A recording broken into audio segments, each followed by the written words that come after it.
And we are live again, back with another Boxing Squared live stream for another Friday night here in New Zealand. Wherever you are in the world, if you're listening on the replay or live, thank you for joining me.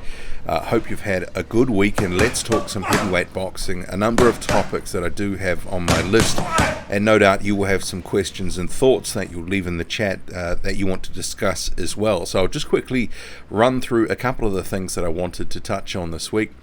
So Deontay Wilder saying that he doesn't want the opportunity to be a franchise champion. So we'll talk about that as well. And if you saw my video this week, well, I'm going to fill this tank and go. What is the value? Go the open road takes me. Because it's more than a road. It's a journey. Mobile Synergy Fuels, designed to give you more fuel economy for more miles, more adventure. A heavyweight, even if you lose 10 or fans 20 overseas pounds, are under most fire for likely bringing you're the still going to unofficial be a line heavyweight. reservation system to Friday Luis night's gig in Ortiz, Auckland. Deontay Wilder has described him as more dangerous than Tyson Fury. Talk about that too. Joseph Parker is calling David Haye a fake heavyweight. So a post on social media, it smacks of a little bit of desperation for wanting the Chisora fight. He's had opportunities. Twice in 2019 the fight could have happened, but didn't. I want to get into that a little bit. Also, Kyotaru Fujimoto, the Japanese heavyweight, confirmed to face Daniel Dubois. We'll talk about that one. That's going to end early. It really is a bit of a Christmas gift for Daniel Dubois. The WBC silver title will be on the line there. Dillian Whyte, he says fans need to be more respectful of boxers at all levels. We'll get into that as well. And the main sort of heavyweight action this weekend, it's another sort of lightish weekend. Sort of seems to be that the fight in Los Angeles between the YouTubers KSI and Logan Paul sort of taking the oxygen away from others. Where are you off to next? Well, I'm going to fill this tank and go. Go the open road takes me. Because it's more than a road. It's a journey. Mobile Synergy Fuels, designed to give you more fuel economy for more miles, more adventure. Fight this weekend in terms of a high-profile heavyweight, but we have a couple of others that been a really exciting are going to be project that floating my wife around. Sherry and I have put together. Also, a fourth heavyweight fight added to the Ruiz-Joshua us card both this being week. into music. Tom I've Little always played and guitar and Magomedrasl and Majidov. So Sherry we'll quickly is, cover been that learning the too. drums. And So some Patreon we sort of started questions as setting up well. So I'll around just the get house a back bit, to but the it was chat always here. packing it up So and putting 7 it in the away. chat We wanted already. to change Hello, it from being a L-Dog is garage there. into something that Underworld, was much hello. more sort of Gareth Hancock, friendly and David inviting. Windle, We've Alex always Bolton collected Boxing, sort of lots Prophet, of hello to all weird in and the strange chat. bits and So I'll bobs, start and, with you know, this it was a great way first to topic, and sort of display it them sort of and has use them, I been, guess, and have them as seen. Makes Deontay a Wilder great does, backdrop a little to bit concert. divisive among fans, because I think some bias is coming into play here for some fans towards Deontay Wilder with We've this whole been blown franchise away champion with the thing. feedback that we've gotten from people. I think It seems to be you know, that people really enjoy coming to something that's more of an because experience rather Deontay, than a, so I've just rather got a than comment here concert. from Scott. I've got no as sound. as such. Yeah, Mr. Squared. The artists themselves have also really enjoyed Some it. You know, sound we try our errors. best when people come. Okay, You know, that's up and from we'll L-Dog. sort of accommodate them and make them welcome, and I think that's a big part of it. Something you know, it also sounds helps wrong. to keep sort of the Okay, price I'm not of sure what's attendance going pretty on low, here. I'm not so getting the bands anything ticket at my end. themselves. So we don't handle any money. This is not a money-making venture at all. There is zero in this for us. Sounds like an ad. Other than the ability to be involved in something we're passionate about and Voices in and the background. and work with people who Not are sure what working that really is. hard. Okay, in an what I industry might do which is I is might really hard. close it down So, and I'll yeah, we restart really enjoyed that the side of chat. things, and Sounds I like think it's the artists and the people who two come to these have channels at a too. time. Well, I haven't done anything different in my setup, so I'm not. Sounds crazy. Okay, well, what I'll do is I'll close it. Getting 4 programs playing simultaneously, says Unga. Okay, what I'll do is I'll close it down and I'll start up a new stream. I'm not sure what's happening here, but I'll come back and we'll Where are you start off it to next? afresh. Well, I'm going to fill this tank and go. So I'll be Go back in the a minute. open road takes Oh, me. it's Because it's stopped? more than a road. Okay, It's a okay. journey. So I don't know Mobile what's happened. I Synergy didn't Fuels, touch anything, designed to change give you anything. more fuel economy for Maybe more post miles, in the more system of adventure. some description. So it's all good? Just let me know if it's all good now. Okay, probably better that it happened earlier in the stream than later, because obviously as it sort of picks up, there'll be more coming into the chat, so apologies for whatever the situation was there. Okay, we'll crack back into it. So what I was saying is, you know, Deontay Wilder's a character within the heavyweight division that is probably equally loved and loathed by fans, and his decision to sort of turn his back on this franchise champion idea for me, it's a good stance. But I've seen a lot of people sort of saying, well, he wasn't offered it, so what does it really matter? But for me, that's beside the point, because he's signalling doesn't want that if it's offered. So what? Someone's saying music playing in the background. No idea that would. Okay, tell me if that's changed it. There was a web page open.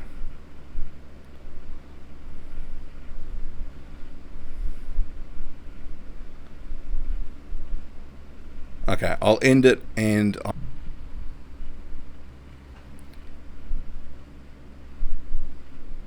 Okay, I am back live with another Boxing Squared live stream for another week.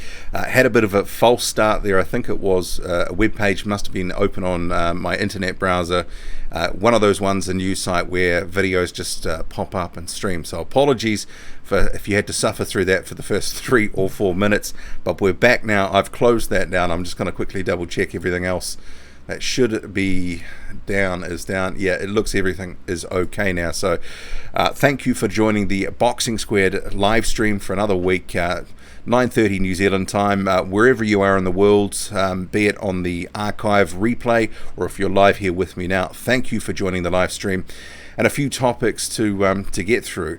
And so Heavy D says stay off the porn sites. No, well actually it was a web page about one of the topics that I'm going to be talking about tonight.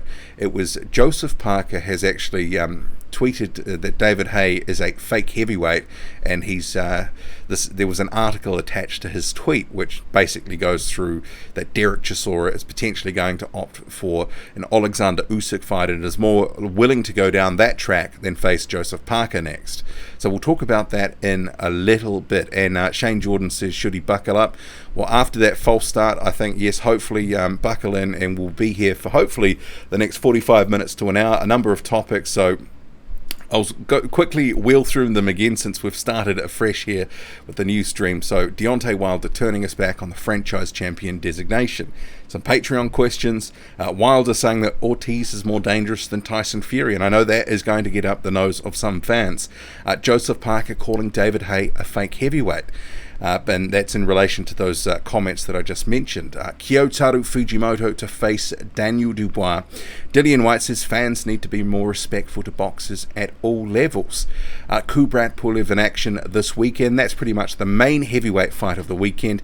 You also have Lucas Brown taking on former rugby league player and former, I believe, Australian champ John Hopewadi. Hopewadi at 44 years old. But it's a relatively quiet weekend of heavyweight boxing, which seems to be all too much the norm these days. But we've also had a fourth heavyweight fight added to the Ruiz-Joshua card. That's Tom Little and Magomedrazo Majidov. So I'll get back to the chat here now that I've sort of listed off that. We have 29 in the chat. Thank you for joining me here, wherever you are in the world. And yes, I will get to some thoughts on that Danair Inoue fight. That was a great fight. Thank you for everyone who's in the chat. Hello, good morning, good evening, good afternoon, wherever you are in the world. L-Dog, thank you for the super chat there. And yes, please smash that like button. So I will just pick up in the chat here. We'll go to a couple of comments. So L-Dog says Joseph Parker went in hard. He wants that Chisora shot, and I don't blame him. Actually, I might start here, and I am going to do a video on this, so some of this may seem a little bit similar when I do the video. But so Joseph Parker has called out David Haye, called out Derek Chisora. He says he wants to fight Chisora in March. I'll get to the tweet here. So he says, at Derek Chisora, ignore that fake heavyweight, Mr. David Haye. Let's fight March in London. I will end your career. P.S. Mr. David Haye, I'll fight you too if you're up for it. So to me, when I read that, I sort of felt that smacked of a little desperation, and I felt that it seemed more like something that David Higgins would say rather than Joseph Parker. I mean, let's face facts. Joseph Parker has had opportunities this year on a couple of occasions to fight Derek Chisora, and it hasn't happened. In the meantime, Chisora's got a couple of impressive-looking wins, albeit against, I think sort of fading heavyweights in Artis Bilka and David Price. They're not at the peak of their career. And Joseph Parker sort of, maybe in terms of fans' minds and just recent activity, his sort of stock with fans is just sort of hasn't really been going anywhere, where Chisora is on the up. I'm seeing a lot more commentary from fans who believe that Chisora can now do something in the heavyweight division and make some noise. And a lot of fans are warming up to the idea of a potential fight with Alexander Usyk. I don't actually see that fight coming off, and David Haye and Eddie Hearn have been dropping subtle little comments, and that there is now some interest from Alexander Usyk, and they're sort of stoking the fire for that potential fight. And by the way, I think that's a fight that Alexander Usyk would win, and would win comfortably on points. Maybe even a late stoppage through accumulation, because Derek Chisora just isn't great with movers. And I think people are quick to forget that Derek Chisora does have some limitations, and there's certain style matchups that aren't good for him. And this is part of the reason that Joseph Parker wants to fight him. He wants to get in there because it's a decent style matchup for Parker, who can effectively stick and move, rack up rounds, a la like Ajit Kabayal and some others that Chisora has fought in his career. So Parker seeing this opportunity slipping away, coming up with this tweet, to me it sort of seems like a little bit of desperation, but maybe some of the stuff on the Chisora, Haye and Hearn side could also be related to, well, they know that this is kind of the next step logically for Joseph Parker to step up from where he has been. The Alexander Flores and Alex Leopai type fights, there's an intermediary step that he needs to have before he gets back to world level. And Chisora, who's a top 20 guy there or thereabouts, he sort of fits the bill. So there could be some sort of game playing going on here from Haye, Hearn and Chisora, trying to renegotiate a better deal for Chisora and perhaps some smaller money for Joseph Parker. And there does seem to be, like I said, a bit more of a rise in popularity and belief in what Chisora may be able to do. And Joseph Parker's stock has kind of gone nowhere in 2019, I should say. The one fight, and it looks like it will be the only fight of the year. So yeah, we'll have to see what happens there, but Parker, obviously sensing that this is slipping away, isn't very happy about it. So labelling David Haye a fake heavyweight. Tell me what you think of it. So I'll just get into the comments now. Okay, where are we? So Unga says Alexander Flores called out Parker today after beating Heredia. Flores said Parker only won because of low blows and fake ref let him.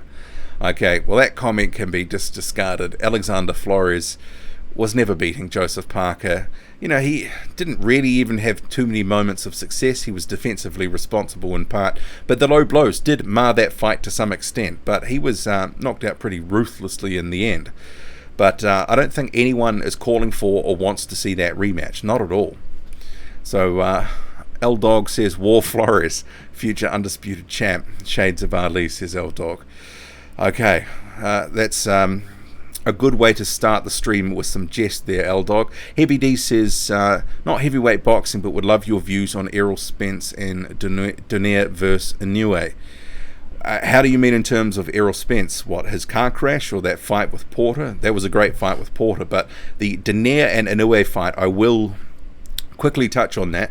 One of the rare occasions with a big card that I had to stay up late, because generally in New Zealand we get it really good because the United Kingdom fights are on a Sunday morning and the US fights are on a Sunday afternoon, so I don't really have to stay up too late. But last night was a late one, staying up to 2 a.m. to watch that fight, and I really enjoyed it. That was one of the fights of the year.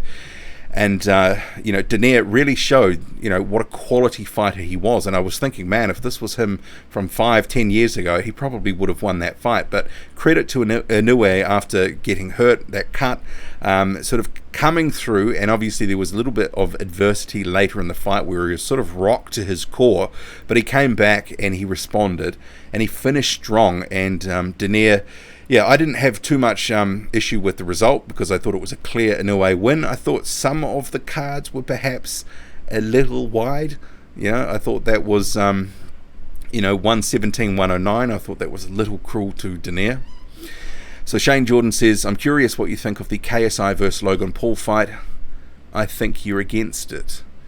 No, I'm not against it at all. I mean, I wouldn't pay for it, but I don't actually have to because it is going to be on in New Zealand on Sky Sports, the Sky Sports News channel 50, I think it is. I mean, I think anything, and I was actually, when I was at the gym today and I was talking to my trainer about it, because he is the definition, my trainer at the gym, of a casual boxing fan.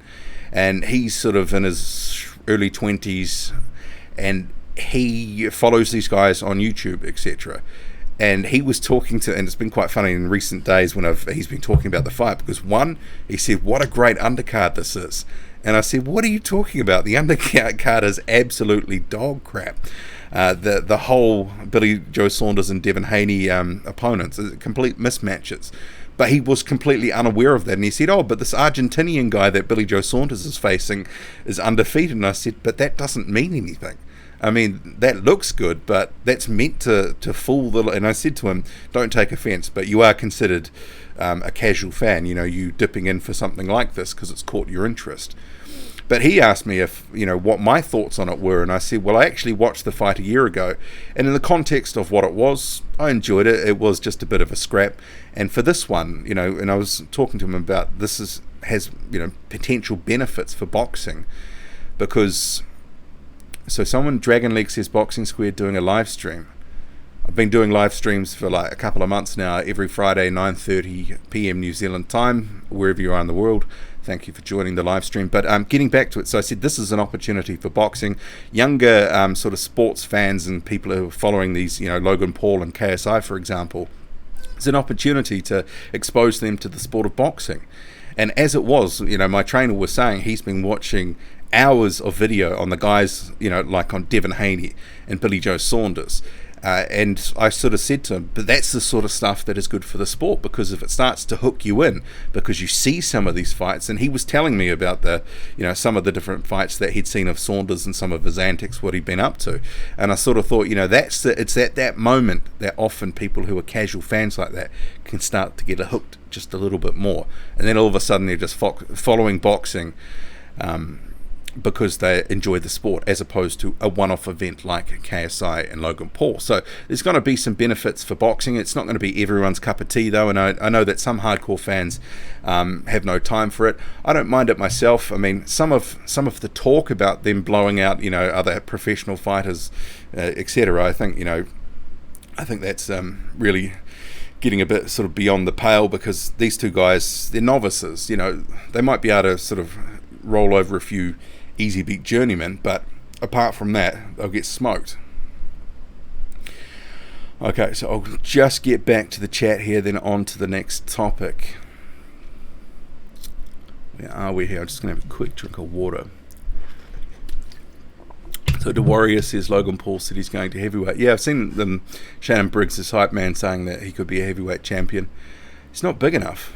And, he's clearly got stamina issues, too, I think, muscled. I just don't think he's got a future in the sport. What this fight is, I think, at 92, 93 kgs, roughly around cruiserweight limit, something like that. They'd be small heavyweights anyway. If they truly believe that they can make some noise in the sport, they're going to get smoked if they do try to go on. So Unga says some great fights recently: Inoue versus Denier, J-Rock, Hurd, Ramirez, Hooker, Taylor, Prograis, Spence, Porter, all fight of the year candidates. Each guy fought like their lives depended on it. Exactly. And that was a great fight last night. I just couldn't take my eyes away from my tablet just watching it. It really was an enjoyable fight. And I felt, because I stayed up to 2 a.m., to the end, I felt that was well worth it. And I didn't feel like missed out on sleep and all that sort of stuff. It was a great fight. I really enjoyed it. And I had seen that there was some different commentary around the place, and including some criticism from Lou DiBella about the timing of that. But, I mean, what do you expect in terms of the scheduling?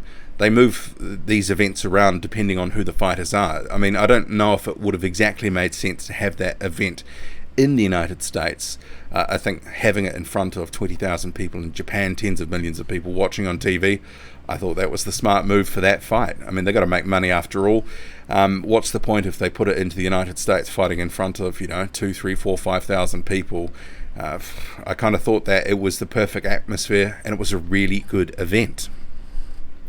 So Heavy D says Parker, but Usyk is the main man right now, so would probably beat Parker too. Yeah, I think Alexander Usyk probably would go in favourite against Joseph Parker. So Ms. Boxing, welcome to the chat, says, good morning, Boxing Squared and chat. So Unga says, shame heavyweight not keeping up. What's the recent heavyweight contest? Kovnatsky versus Areola. Yeah, it sort of seems to be, it's been a pretty thin year in general. And it seems to be 2 or 3 weeks out of every month at the moment. There's hardly a big fight on. And there hasn't been too many big names actually in action. And I'll get to my next topic here. We've got Kubrat Pulev.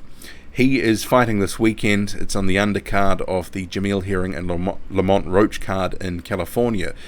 I mean, I think you could be forgiven for forgetting that Pulev was even fighting this weekend. There's been absolutely zero hype and promotion of this card.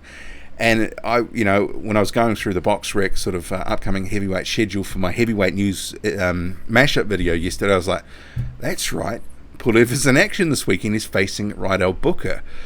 So it's he's putting his mandatory on the line. So I will pose the question to you: is Rydell Booker, who is 38, but Pulev is also 38, is he any threat to sneak up on Kubrat Pulev? Because he is a decent fighter, he's a decent boxer. Didn't get a very favourable sort of scorecard against Jermaine Franklin recently, but is he a guy that could potentially upset Kubrat Pulev? I mean, there was that Dinu fight earlier this year, and Dinu did seem to get a couple of shots in that sort of seemed to buzz Kubrat Pulev. Is Rydell Booker a chance to cause some sort of sneaky upset? Let me know. So I'll quickly work my way down the chat. This is like the bane of my life. I fall about 50 comments behind right off the bat here. Okay, now I've got to go back to where we were.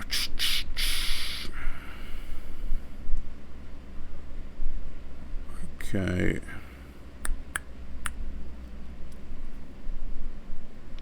So Liberalism is a Cult says, do you think we will see Richard Lartey again? He's an entertaining style, much better than his cousin, who is the African champ. Richard Lartey, yeah, he was a bit of an enigma before that Daniel Dubois fight, and we haven't really heard from him since. And his social media is not really a gauge of what he's up to or his activity, because it's sort of, left in disrepair half the time, sort of months between posts. So I don't know what he's been up to, and I'm not sure what he'll get up to. He is, I think, one of these fighters that could be in some good tear-ups, but I don't know. We'll have to see what happens. He did come to fight. He is obviously a big puncher, but definitely a very beatable and flawed fighter at the same time. But he could be in some good scraps. And after that Dubois fight, I think there was a general perception among fans that they wouldn't mind seeing Richard Lartey again if he was involved in some fun fights. So Skater says, fun fact, Dempsey McKean beat Tai Tuivasa, who melted Hopoate in under 30 seconds in a cage match. Yeah, I'm a little bit torn about this Hopoate fight, just for the reason that Lucas Brown has looked so terrible in some of his recent fights, and but I guess Hopoate has been he's been pretty shot for some time, but he's a decent puncher. But can he land something on Brown to make that a fight, or cause an upset? I'm a little bit unwilling to just sort of say that Lucas Brown is going to roll through him, because I don't know what Lucas Brown has got left, and it could end up being at a couple of days' notice one of those sort of banana skin fights. But Lucas Brown should win, but it wouldn't surprise me if all of a sudden there was just a big punch that lands and he gets taken out. We'll have to see. So Isaac says, so good to finally not be working and catch your live stream. How would you rank the top 5 prospects? Who do you have in that top 5? Well, I sort of have a top 6 in 2019. No particular order. Efaya Jagba, Arslanbek Makhmadov, Filip Hrgovic, Daniel Dubois, Joe Joyce, and Tony Yoka. And Joyce is probably working his way out of that prospect phase at the moment. He's having a fight against Marco Huck before Christmas. That will be in Germany. So if you minus him, if you consider him maybe a fringe contender or something, definitely that's a top 6 or a top 5 there. So Unga says, hard to tell with African fighters. They come and go like priests in a brothel. Probably should have read that before blurting that out. But Yeah, I'm not sure. And it's like Ebenezer Tete, fellow Ghanaian of Richard Lartey, not sure that we will see or hear about him again. Some of these guys are coming for the paycheck. And actually that brings me to my next topic, which is Daniel Dubois fighting Kyotaru Fujimoto, who I think probably gets retired after this fight. If you've seen my video that I've put out just on that fight, he's going to obliterate Kyotaru Fujimoto. Daniel Dubois will roll through him, and it could be very similar to the Ebenezer Tete fight. Just Kyotaru Fujimoto, since his loss to Solomon Homono back in 2012, has just really done nothing, hasn't really been fighting any challenges, any step-ups. It's all been very low-level competition in the main. He's had 2 fights in the last year, and that was against a guy called Sutat Kelalek, who was a former super middleweight and at one point fought at middleweight. Fought him twice in the past year, and yeah, not great fights, and you find those on Daily Motion. But I expect that he's probably going to get knocked out half a round. If it goes more than 2 rounds, I'd be absolutely shocked, as I sort of said in my preview video of that fight. So I can't see that ending any way except for a very brutal knockout. And Fujimoto, who said publicly, and this was to Sky Sports some time ago, that he wanted to fight for heavyweight title and then retire. And, that tells you everything. He didn't say fight and win. It just sort of said fight and retire. So I think this is just after the past year or two where he hasn't landed any significant fights, hasn't been able to cash in on that WBO ranking that he used to have. He's got a WBA ranking at the moment. I think this is a complete cash out. So L-Dog says, Parker stops Chisora. Chisora can't beat people on Parker's level. I'm not sure if he stops Derek Chisora. I think I'd be leaning more to a points win there, and I just think the style matchup is good for Joseph Parker there, that if he does sort of stick and move, doing what he does quite well and often in fights, I think Chisora is going to find that quite hard to overcome. So Heavy D says Parker is back from the Spider-Verse. So L-Dog says, Parker has really failed to impress me since the AJ fight, though. Well, actually, he hasn't really done too much when you consider he fought Dillian White on about 7 weeks' notice. That was a good fight and somewhat controversial. Almost stopped White late on, but ultimately White gets the decision. Since then, he's just had 2 fights. And by the time, if he fights in March 2020... it would have been almost 2 years since the White fight, with just a couple of low-level tune-ups effectively on his record in Alexander Flores and also Alex Leopai. And as someone, Unger, mentioned before, Alexander Flores is calling out Joseph Parker for a rematch. The rematch no one wants and no one is calling for and wants to see. So Heavy D says Huey Fury was robbed. Not sure he was robbed. I think that came down to, because I had that fight closer than 118, 110. I think it depends on what you like in terms of the scoring. But, ultimately he was running and he was just too negative. There wasn't a lot of offensive output. And that sort of hindered him in other fights as well. So Big Boys Boxing says, Kia ora team, hopefully you're all doing well. And kia ora to you, Big Boys Boxing. That's Jono, aka Kiwi Box. So Bryce Fisher says, Sup, BBB.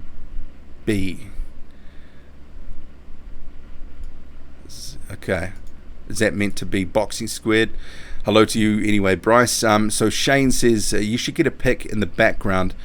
You covering YouTube fight. You against it. Oh, you mean a pick in the background of the... Yeah, I'm at the moment, I'm just sort of... more for consistency in terms of the weekly live streams.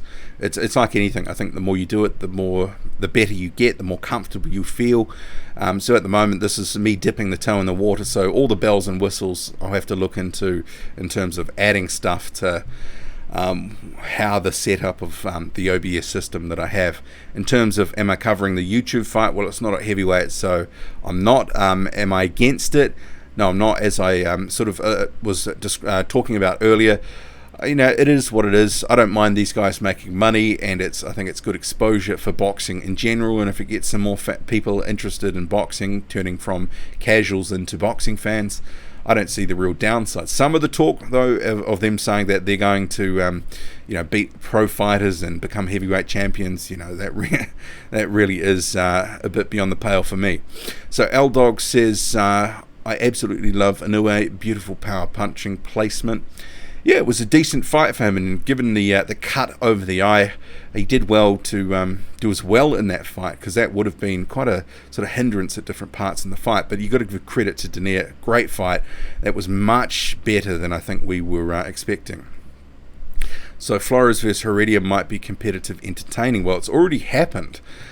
So I haven't seen that fight yet, but as Unger was saying earlier, Flores called out Parker after beating Heredia, but it'll pop up in Daily Motion at some point, so I will be looking to check that out. So L-Dog says, I wouldn't mind seeing Rigondeaux fight Inoue. I don't know if that could happen at the moment, because isn't Rigondeaux with PBC, and Inoue immediately after the tournament win, he's actually signed with Top Rank, so I'm not sure that they could make that fight. But that, if Rigondeaux was a little bit younger and more in his prime, I think they'd be very competitive. But in some of his recent fights, I'm just not so sure his legs are there anymore. I think he was looking to stand and trade in a couple of his most recent fights, whereas he wouldn't have done that previously. I'm not sure his legs are quite there anymore. So Toby says, smash that like button. 37 in the chat, 18 likes. Yes, please, if you can. So we've got 54 in the chat at the moment. Wherever you are in the world, thank you for joining the Boxing Squared live stream. It starts 9:30 every Friday in New Zealand. So wherever you are in the world, thank you for joining me, if it's morning, afternoon, or evening. Hope you're having a good one, and we'll move on to the next topic, actually, which I'll go to a Patreon question. Just bear with me. So we have Toby asking, what did I make of the Canelo-Kovalev fight? Also, who would you like to see him fight next? And this has really been quite an interesting topic this week, the wake of that fight, because the way that I saw that fight was Kovalev looked terrified to really unfurl that right hand because he was so worried about what was coming back. He was more worried in that fight than he was in the fight against Anthony Yarde. I think he had more respect for what was coming back from Canelo than he did for Yarde. I didn't think that was a fixed fight. I mean, I know there's a lot of people that are sort of on that bandwagon, but yeah, in terms of the fight, I thought Kovalev just fought too cagey. He was reliant on that jab, which was, effective to some extent, but, a lot of those jabs and shots were being blocked by Canelo. And I've seen some people talking about that knockout, saying that Kovalev faked being knocked out, but he looked pretty obliterated to me, haunched down on his knees, slumped through the ropes. It wasn't the best fight in the world, but I mean, I think many of us at least, thought that heading into that one, Canelo was fighting a faded Sergey Kovalev, and he should win that one. And ultimately, that was the result that we got. I wasn't so surprised by the result or the way that it ended. I thought Sergey Kovalev would do what he did, try to keep it long, try to keep Canelo off him. But clearly in there, you saw that he was reluctant to really, let his right hand go. But he was terrified of what was coming back, and ultimately he started to gas, and he was taken out. I know a lot of people have different thoughts on that. Okay, so Bryce says, will be good for boxing overall, will bring new fans. So that must be in relation to the Logan Paul and KSI fight. It's a bit of fun. They're going to make a lot of money, and ultimately, it is what it is, really. And if it does bring some new fans to the sport, I'm all for it. So Unger says, so we're getting a bit of a breakdown of the Flores and Heredia fight. Heredia gassed out badly after 3, could barely stand still. It took Flores another 3 rounds to finally stop him.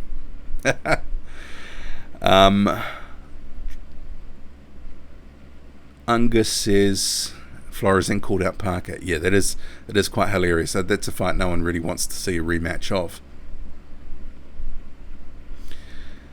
And L-Dog says, laughing my ass off, casual fans don't understand about record padding. And yeah, that was what I was alluding to with my trainer at the gym. He thought that the undercard was great, and I had to explain to him why it wasn't, and why it was really just a showcase fights for these guys to look good. Billy Joe Saunders and Devin Haney against overmatched opponents. And yeah, so it is what it is. I mean, it's sort of strange that they were sort of put onto that fight, but I guess they had to fill out the card somehow with something. I mean, I know last year they filled it out with other YouTubers, but yeah, some of those fights last year were terrible. So Ruben says, how would you see Joe Parker doing against the winner of Sasha and Hunter? Yeah, I think that's... I'm predicting Michael Hunter to win that one. I think Joseph Parker probably has a pretty good fight with Michael Hunter. I think they're sort of similar styles in terms of, their fast hands, good technique in the main, and, they're elusive in the ring. Like Joseph Parker does have underrated defense, as does Michael Hunter. So Theomus Lofi says, I agree with Dillian Whyte on most hardcore fans, just toxic whiners day in, day out. So that is in relation to the Whyte commentary on boxing fans, saying that they need to show more respect to boxers at all levels. And, but it's, in some ways, and I've seen this pointed out elsewhere, I've heard Dillian Whyte slagging off other boxers big time. But then, he's saying that, boxers need to have more respect. Well, I guess it sort of is up to fighters as well to sort of set the tone there as well. But I do agree that sometimes we as boxing fans go a bit over the top. But in the same breath, some of what Dillian Whyte is saying is that fans don't have a right to have an opinion, because it sort of seems to be the mentality of, if you haven't boxed at a top level before, you don't have a right to have an opinion, that you need to be quiet and just give all these boxers at any level just automatic praise all the time. But life doesn't work that way, and it sort of seemed to be a little bit arrogant to me.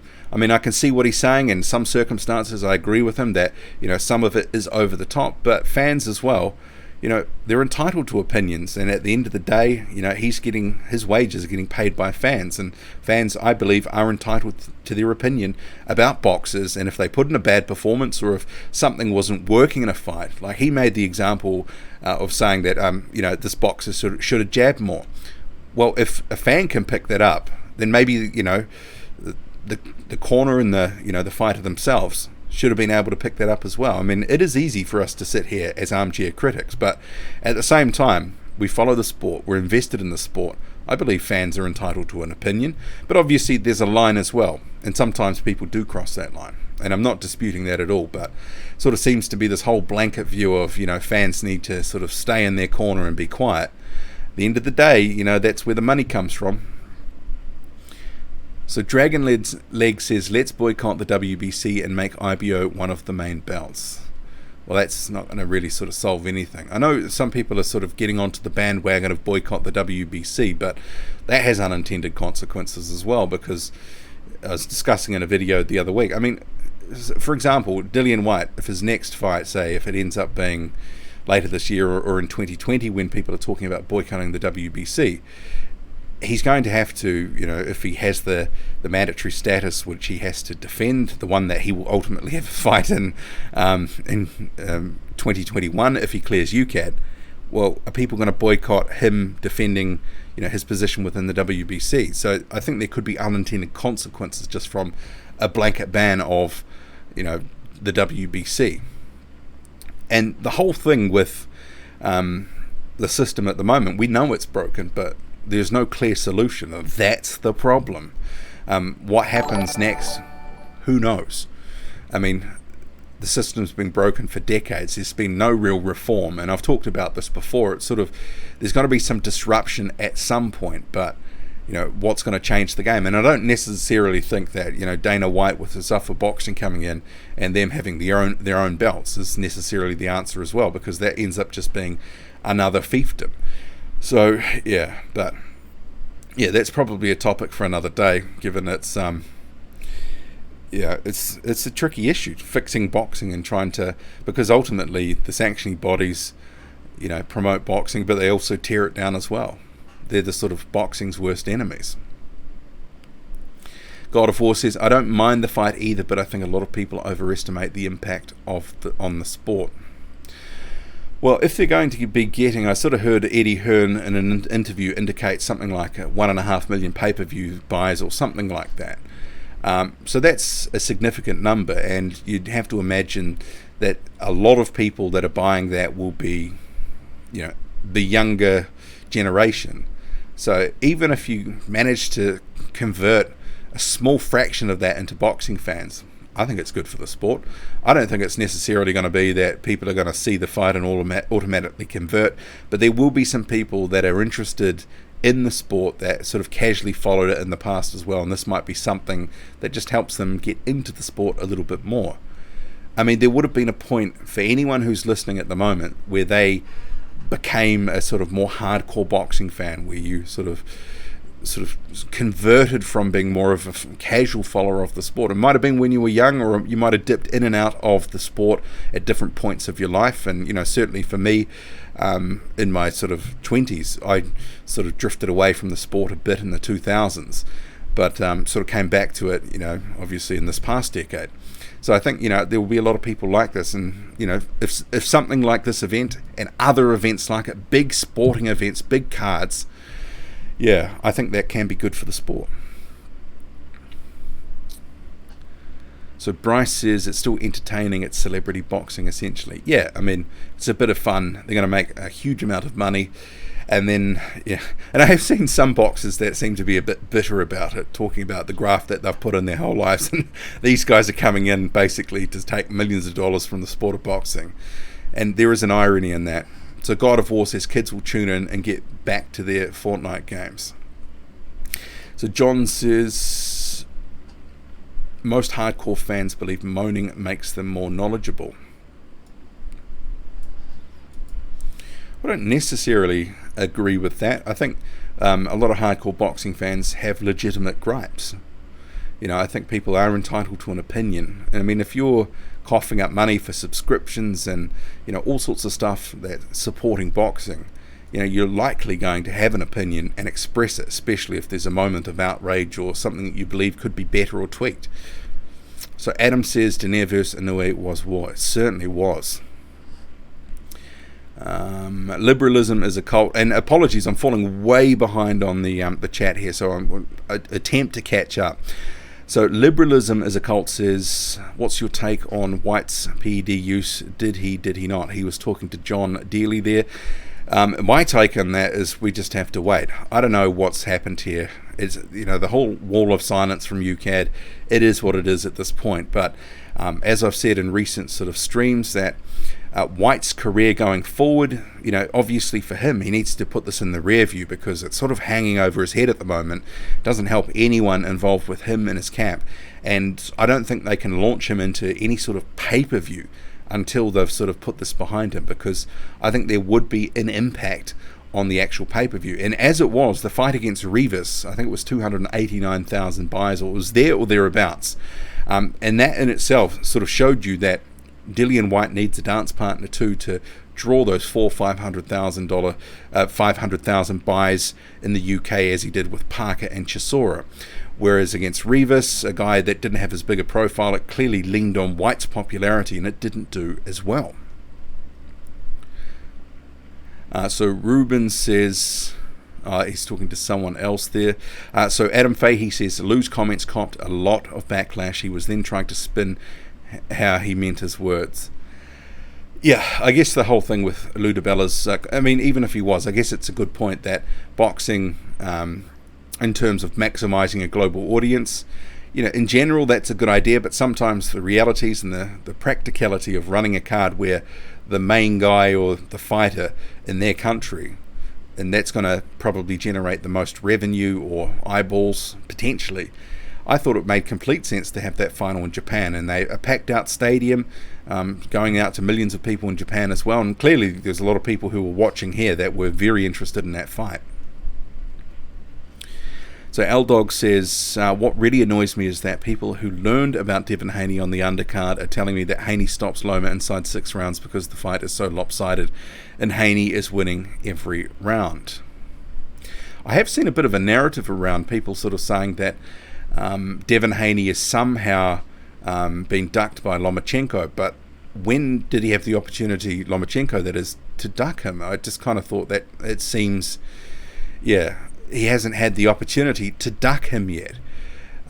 He's only just sort of come up, and the whole plan was Lomachenko to face the winner of Teofimo Lopez and Comey. So I'm not sure he's had the opportunity to duck Haney yet. Would he beat Lomachenko? Well, I'm not so sure. I mean, it'd be a decent fight, that's for sure.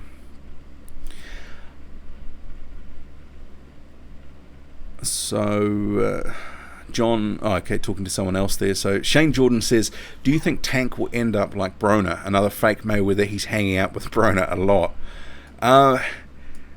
It's sort of hard because he's clearly got talent, but he's not fighting anyone interesting, is he? And when he's been going up in different divisions, he's been bringing up guys from lower weight classes. He's still young, but there is an element of me, as you sort of allude to there with Broner, that thinks it could easily go that way, and he does blow up between fights. So Scott70 says Pulev vs Booker, does it go the distance? I'm sort of thinking it might, and I believe it's only 10 rounds, so potentially it could. Actually, I might just check that. I've got it up here, box rec up already for that. Yeah, it's a 10-rounder, so I think potentially it does go all 10. I mean, as we saw against Jermaine Franklin, Rydell Booker is quite crafty, so I could see it going all 10.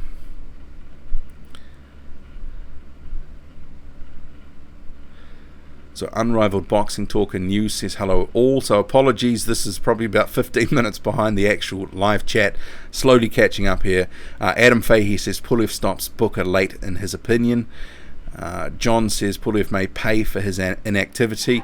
Well, there's the potential for that, but also you have to sort of bear in mind he's 38 years old, and by the time he gets his title shot, he'll be closer to 39. So I kind of think whenever he comes up against, be it Ruiz or Joshua, I think he's going to lose that fight.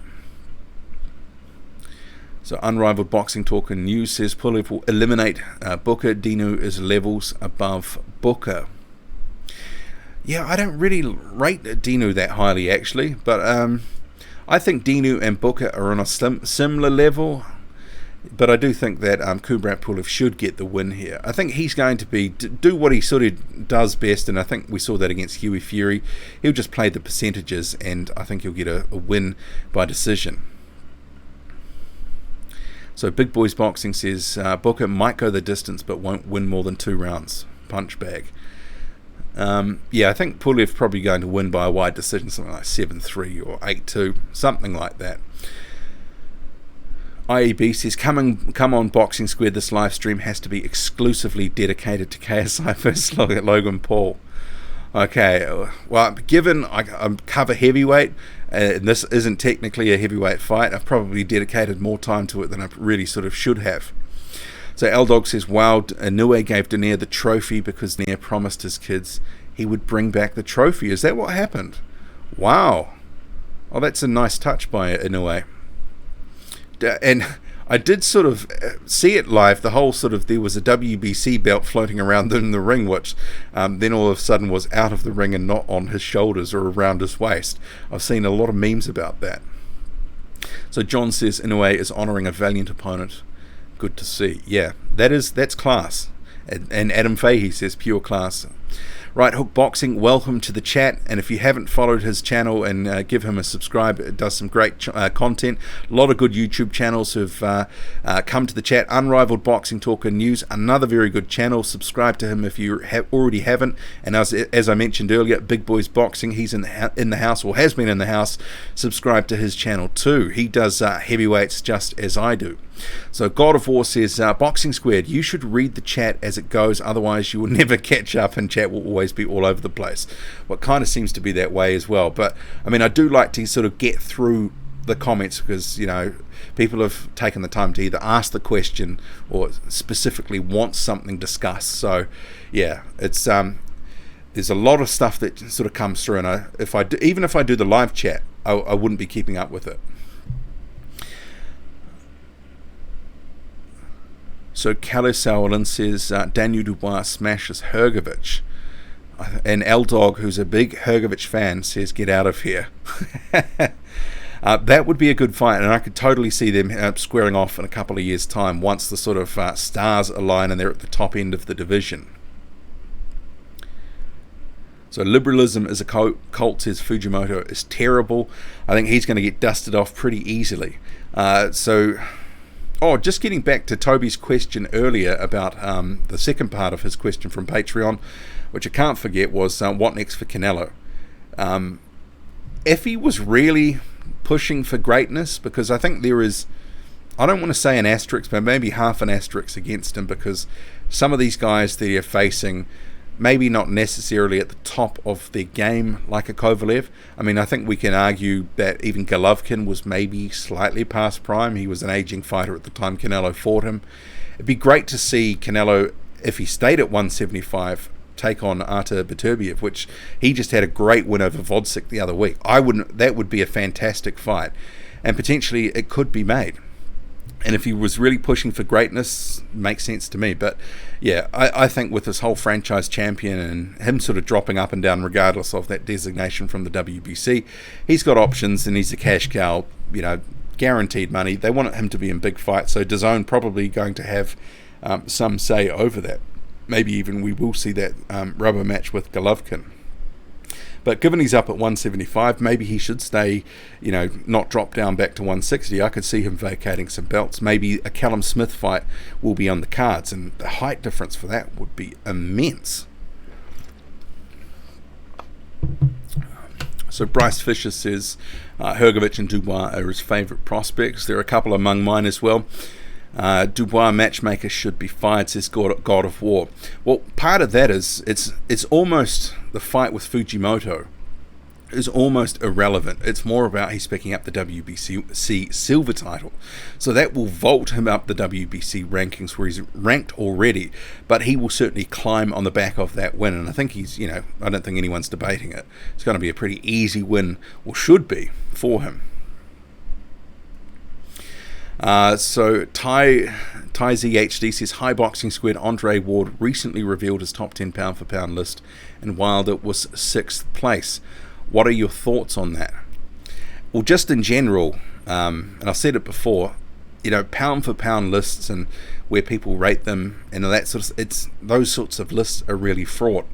I mean, heavyweights in generally aren't sort of rated in pound for pound lists, but everyone's got their different lists and their different reasons, and they're welcome to it. But I sort of stick away from them just because even just coming up with a top 10 list at heavyweight, you can, I'll have my 10, you'll have your 10, and everyone else will have their 10, and guarantee, 99% of them do not line up. So Big Boys Boxing says, don't count on Fujimoto getting in that ring. If he does, they might need a body bag.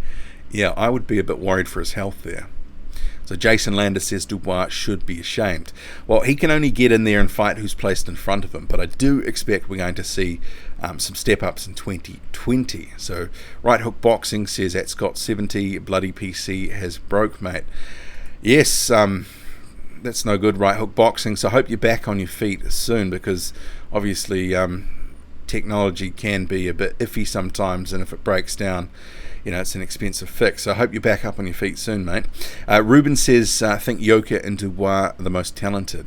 It's interesting because Tony Yoka, having fought in France, out of the sort of gaze of a lot of boxing fans, really isn't generating the sort of buzz and hype that he might have if he'd been fighting elsewhere. So I could, I think he's going under the radar a little bit. I do rate his skills. He's got some decent skills and he moves like a gazelle. So Adam Fahey says Fujimoto will go from a middleweight to a 6'5", 240 pounder. And if you do watch that fight with that second fight with Sutat Kalalek, who was a former middleweight, former super middleweight, go watch that, and you probably, as Big Boys Boxing says, you will fear for his safety.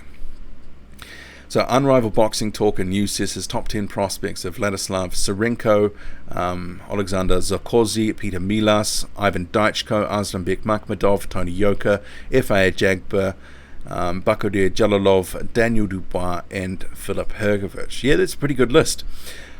So L-Dog says Yoka is not as good as Hrgovic.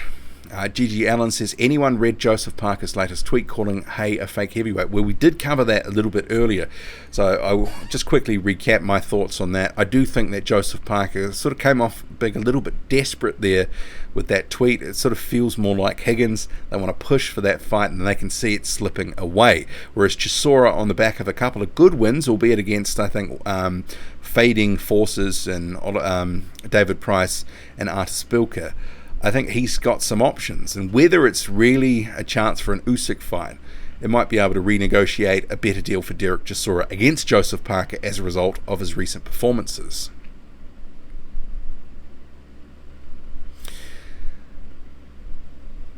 So Theomilis Lofi says, what is Yoka up to? Well, he's meant to be facing Christian Hammer next month, and Adam Fahey has pointed that out.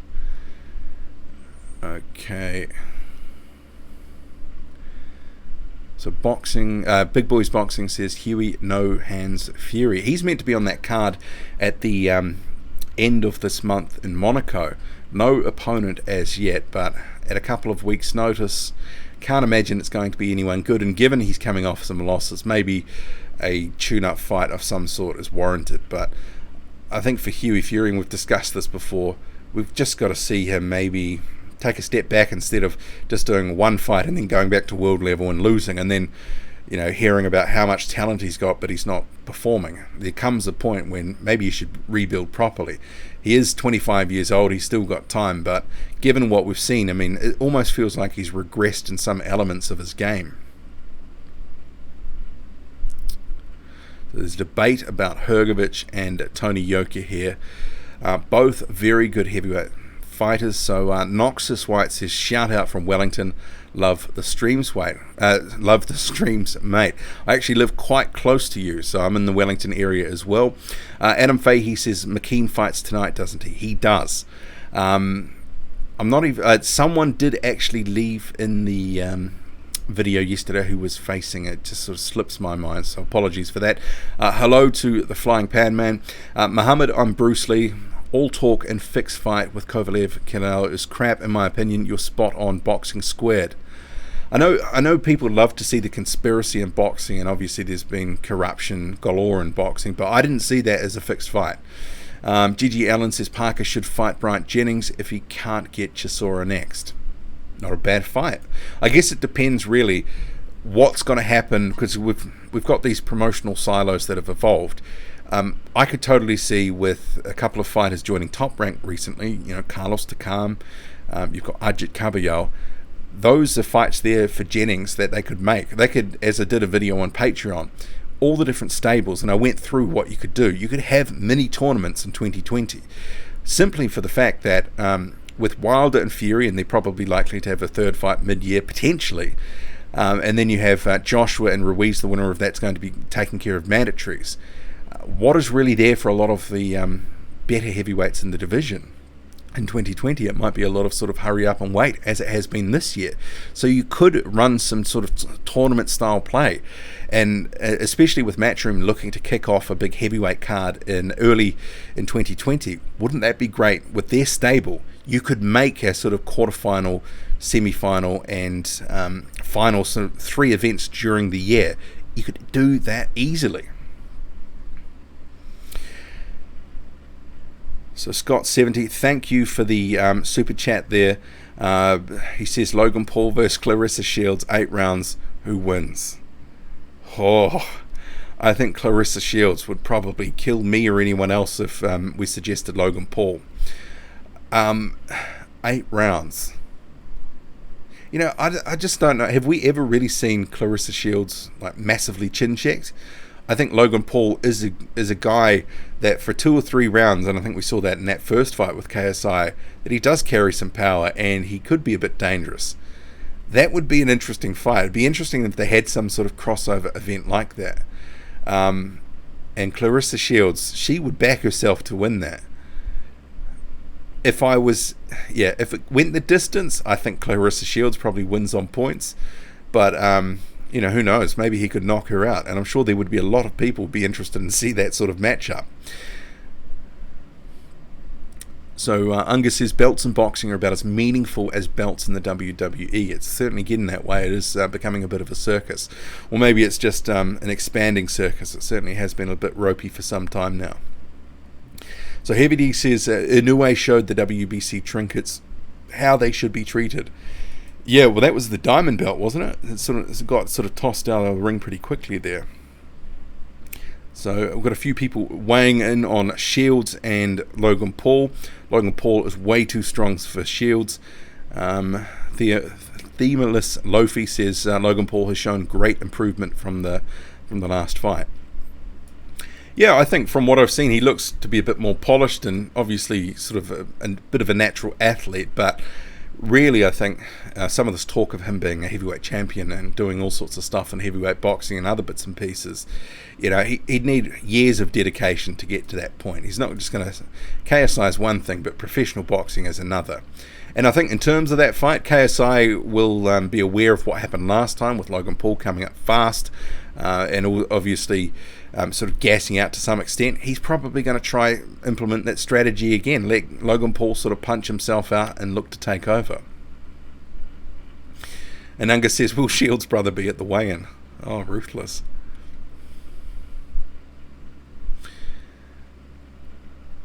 Where are we? Shields' brother by KO. That's from L-Dog there. And he also says KSI looked awful. He's trying to use the shoulder roll, but it looks so unnatural to him.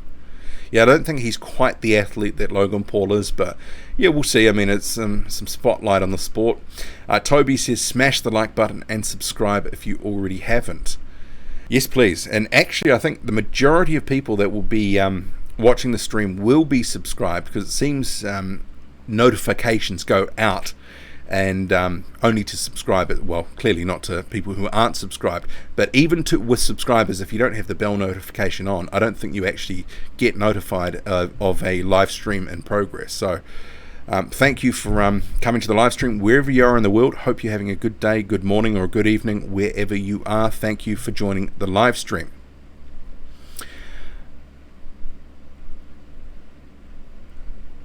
Where are we here? Fujimoto by brutal KO. Dubois is all hype. I'll let people take care of you in the chat there for that comment, L-Dog. Shameful stuff. Underworld says we have it, but we don't use it. Okay, I'm not sure what that's about. So Right Hook Boxing says, if they want to keep the audience all the way through for the KSI fight, they should have put the other brother from YouTube at the start of the night. Stop them from coming on just for the main event. Was he on the card last year? I think he was. Heavy D says, I can hear Spencer Fearon referring to Logan Paul vs KSI war in 10 years' time. I've actually seen on Twitter a number of people calling out Spencer Fearon for statements he's made or wanting to have a sparring session with him. Doesn't seem to be flavour of the month with some fans at the moment. So Unga says they don't care how long they watch, they will pay the same regardless of minutes watched. Well, I guess that's the beauty of pay-per-view. Get them hooked, and then obviously you got the money, and it doesn't matter so much. Daniel, okay, where did we? I just clicked down the chat, and it went about 50 comments. Apologies for that. Just bear with me. What I might do while I find my place. Where are we?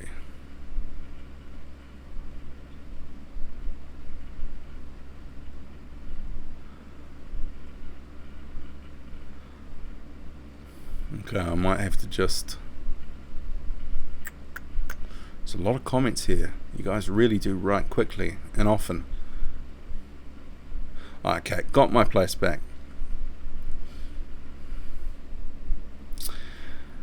Adam Fahey says, Daniel Dubois, WBC number 15, is fighting an unranked WBC fighter for their premier minor belt. Yeah, I know we sort of had a bit of a conversation about that it is... You know, and a couple of other people on Twitter I was sort of chatting to about it. It does. I'm surprised that the WBC has let that happen. You normally expect maybe the silver title to be fought for by someone with a higher ranking but fighting someone within the 15 or maybe even inside the 10. But yeah, Frank Warren's managed to wrangle another belt on the line, and like the Commonwealth title, that was put on the line against Ebenezer Tete, and I was surprised about that too, how they managed to get, because Tete was ranked, was it 400 and something? This whole every belt campaign that they're winning, or that they're running, and obviously winning, they're going to be picking up a lot of straps, but seems to be a lot of chatter around regarding Daniel Dubois. And some of this is sort of probably linked to his profile too, and his lack of sort of presence on social media, or just showing a bit of spark. And yeah, a lot of chat about him not really being a ticket seller. It does make me wonder, with some of his career when he comes up, how does he become similar in a way to Luis Ortiz in terms of very, dangerous, and the reward may not necessarily be that great, so a lot of people just swerve him, not necessarily because they don't want to fight him, because the risk versus reward equation doesn't add up. I could totally see that happening, and I know that they're trying to hype him up on BT and trying to hype him up, but it sort of seems like he isn't really catching fire just yet with fans, even though he's doing a lot of good things for a prospect.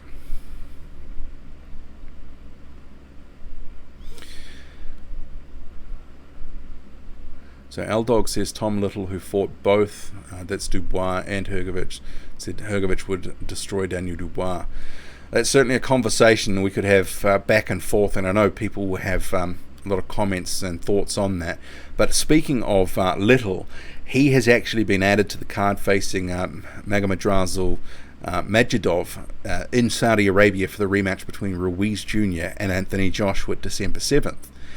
And I think Majidov clearly will go in the hot favourite, but Tom Little getting a sort of opportunity here from Eddie Hearn.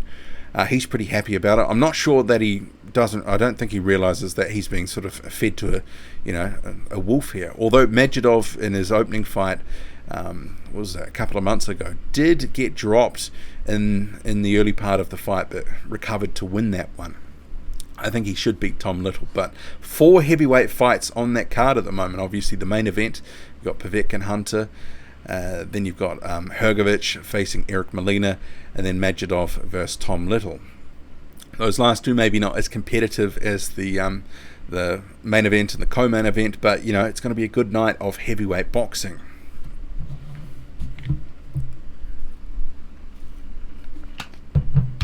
So L-Dog says Lomachenko has already said he's going to fight the winner of Comey Teofimo.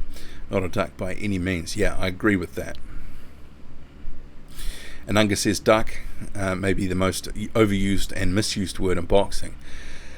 Yeah, I think that is. And it also seems to be a thing in that you can't have a conversation with someone on, say, YouTube comment sections, because often you just get abused and told you don't know anything, or the other thing is, if you don't agree with someone's position, somehow you're being biased or something, even if you use facts to try to support your argument.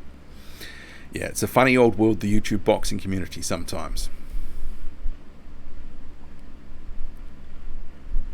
So Hawker Mustang says at Boxing Squared, do you got that Japanese kid pound for pound number 1 now? No, I think he's probably in the top 5 or at least the top 6. And Theomilis Lopez says, I think bum is the most overused boxing term. Yeah, that's one of the more overused terms as well. I mean, and he also goes to say as well, exposed. And that's another one that's used often. Like, it seems to be, and there's like a massive overreaction on some fights. I think, undoubtedly, without even having gone and watched any coverage on post-fight coverage on the Inoue fight, there will be people saying that he got exposed. There will just be some channels that say that he got exposed and that he's somehow diminished as a fighter. And certainly bums is an overused term as well. I completely agree there. And maybe that goes to some of what Dillian White is sort of saying about show more respect for boxers at all levels.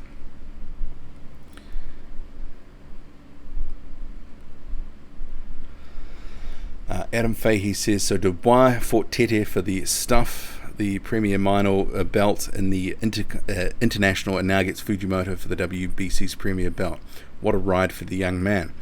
Yeah, well, I mean, you can't argue with Frank Warren sort of managing to get those titles on the line, and I think some of it, as I alluded to in my video on the subject of that fight, and that Fujimoto will get smoked pretty early on, some of this will be the WBC will want Dubois working in this sanctioning body, working his way up and eventually potentially contesting for the belt.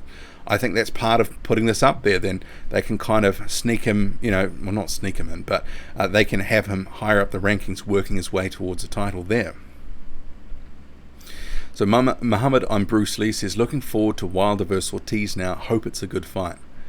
Well, yeah, I mean, I guess that's the hope. It's not maybe nearly as hyped as the first fight. Luis Ortiz heading into that was the unbeaten, contender coming in.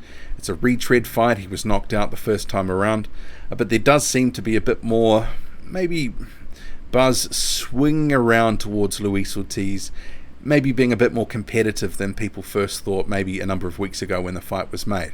But I guess some of that could also be that people are, I don't want to say falling for the sort of the hype and the build-up coverage that is trying to build Ortiz up, but that could be part of it that explains some of why people start warming up to it.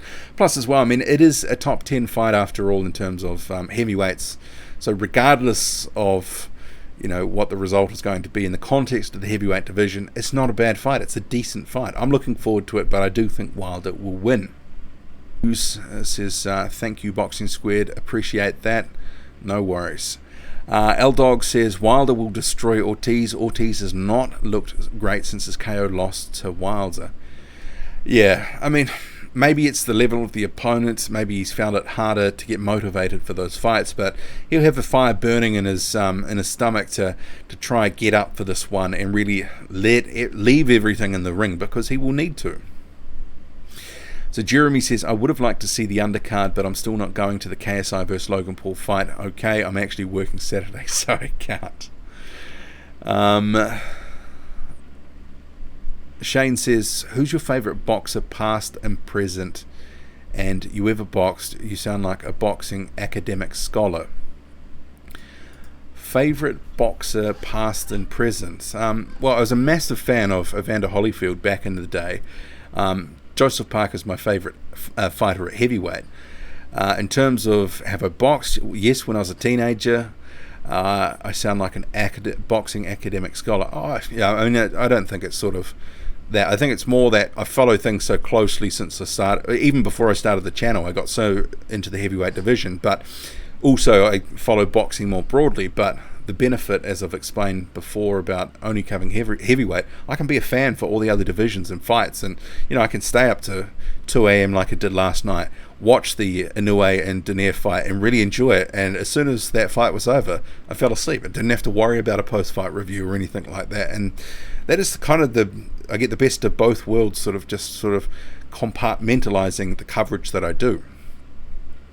So Adam Fahey says Bob needs to make Jennings first to calm loser retires. Well, they're going to need to make some of these fights, and with Miller sort of looking to join Top Rank as well, the fights will be there to be made in-house, and Top Rank loves a good in-house fight. So I could see them squaring off a lot of these guys in 2020. And they're going to need to in reality as well, especially if they're to build some profiles for some of these guys. So Ruben says, what's your opinion about Mihai Nistor from Romania? Beat Hrgovic and Joshua as an amateur, gave Usyk hell in WBS, maybe make a video about him. Well, he's not really doing much in the heavyweight division, is he?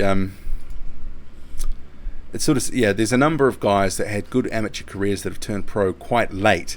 Some of them have been successful, but sometimes it doesn't really translate. I mean, obviously some of those wins, very good wins in the context of an amateur career, but he hasn't done anything really at the heavyweight level, at least, I don't believe. So Bryce says Ortiz should be able to trouble him, at least definitely give Wilder something to think about. I'm really interested to see if Ortiz will try the same sort of game that he did in the first fight, where he was looking to punch with Wilder and time him, and ultimately had some success, but it was also a very risky strategy. And Wilder spoke about this in his interview, and I've got, or not an interview, it was an Instagram live video that he did answering fans' questions, and I've got that up on my backup channel, 99 Boxing. It's about 17 minutes long, and he talks about the threat of counterpunching from Luis Ortiz, and that will be an ever-present danger, but I think it will bear some of the same hallmarks of the first fight, where it will be potentially low volume early on.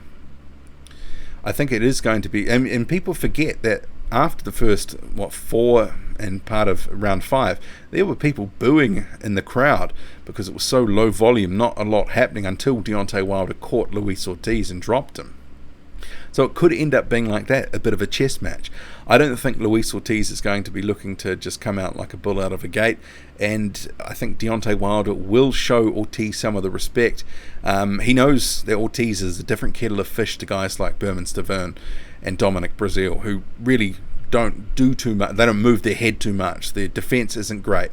Ortiz can actually give Wilder some problems. If he tries to just, obliterate Ortiz in the first round, he might end up wearing something.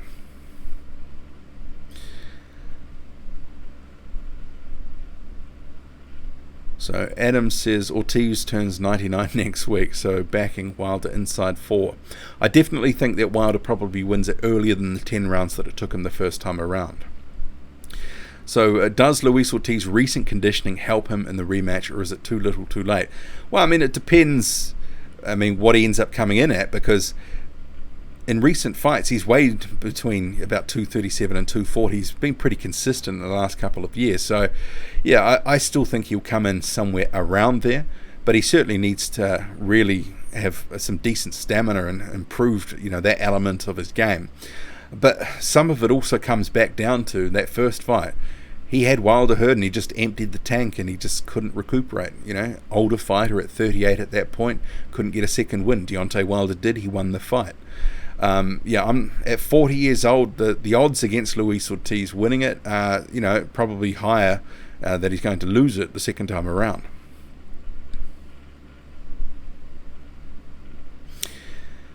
So the Kissim says, hi Boxing Squared from Bangkok. Matchroom DAZN expanding into Southeast Asia in 2020. Hopefully some good shows in Thailand, and look forward to boxing. Yeah, I saw that they expanded into, I think it was Spain as well. So I guess the thing is, though, with expansion, and they have plans to grow their business and brand and that sort of stuff, and this is a question for you here in the chat, has Matchroom sort of, and I think we've seen it to some extent already, expanding into the American market?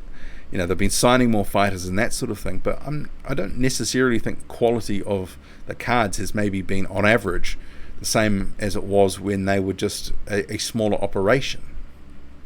And that will be the danger too, is just spreading themselves too thin. Hawker Mustang says, when did Luis Ortiz pass his prime? I think his prime was more in that 4 or 5 years ago, when he was sort of at the peak of his powers, but he's 40 years old now. Most heavyweights after the age of 35, it certainly start to slow down. The tools and the athleticism starts to wane. They're not as good as they once were, and you have to fall back and rely on your skills. And someone like an Ortiz can do that and still have some success in the heavyweight division. So Toby says, don't forget to smash the like button, people. Support the channel. Yes, please. So Ruben says, yes, he was winning every minute against Makhmudov until the last seconds. Mihai Nestor. I think that was the one where, Makhmudov, he was taking a pasting in that, but he's got a hell of a chin, and that's going to help him as he comes up in the heavyweight division.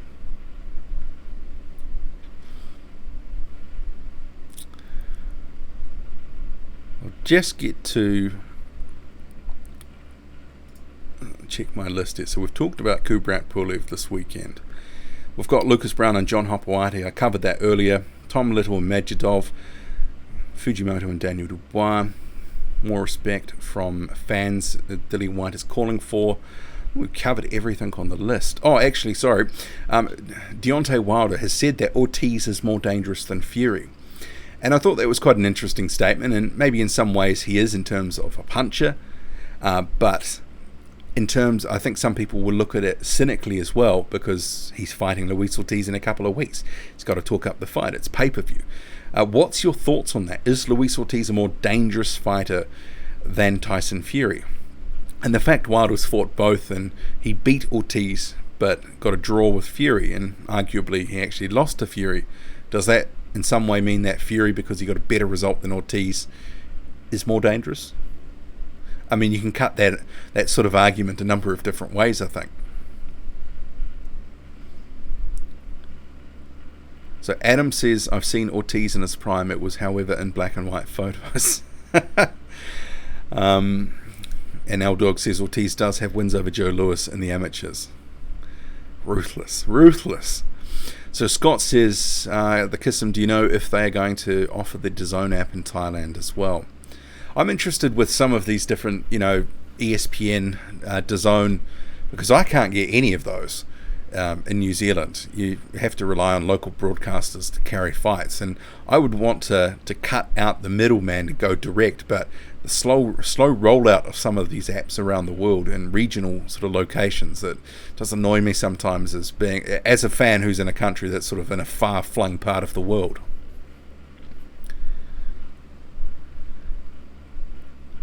So Unger says John L. Sullivan talks about when he was a boy, his dad taking him to watch Ortiz. Oh man, this is getting worse by the minute. L-Dog says plot twist, Luis Ortiz killed Jesus. Muhammad, I'm Bruce Lee says, lol you guys. Lol indeed. So Themilus Lofi says, if Ortiz stops Wilder, you guys owe him a massive apology. If he does upset Deontay Wilder, it will be a big shock. And I know with the WBC looking to everyone seems to be putting their eggs in one basket for Fury and Wilder, and different bits and pieces in 2020, and maybe Luis Ortiz is being overlooked. Even Wilder seems to be overlooking him to some extent, talking about the what next. It would be a massive upset, and I will sort of fall on my sword and say, look, I was predicting Wilder to win faster and faster again if Ortiz wins. But yeah, I think he might have some flashes in that fight, but I do expect him to get knocked out. And I noticed Deontay Wilder, he keeps repeating this, that everyone that he's faced is dropped to the canvas. And I always sort of think, what about Johan Dorper? I can't remember what round he was dropped. L-Dog says, Luis Ortiz is our best chance of discovering how the Earth became to be. He was probably alive during the Big Bang. AZ says, Ortiz ain't stopping anyone. He's 60. Toby says, Ortiz needs to be carbon dated to find out his age. Ruthless, guys, ruthless. Cox's Apple says, Luis Ortiz is old, but he's not obsolete. Yeah, he'd still give a lot of good heavyweights very good fights, and this is really his...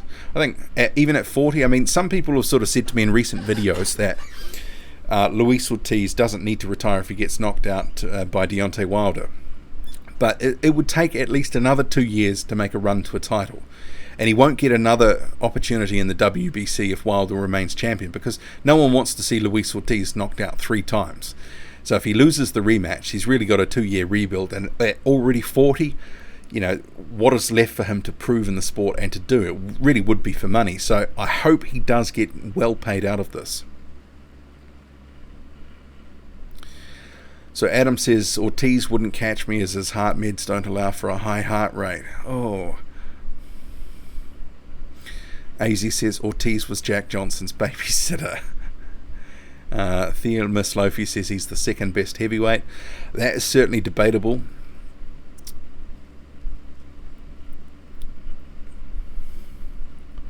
Okay, I lost my place in the chat. Just bear with me for a second.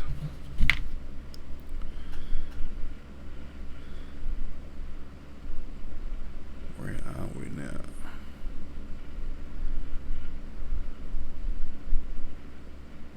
Okay, I've caught up here. Could I see a fight between Ortiz and Ruiz if they both lose in their upcoming fights? Well, that's possible. And it'd be a good way for Andy Ruiz Jr. to rebuild. I think Ruiz Jr. possibly beats Ortiz.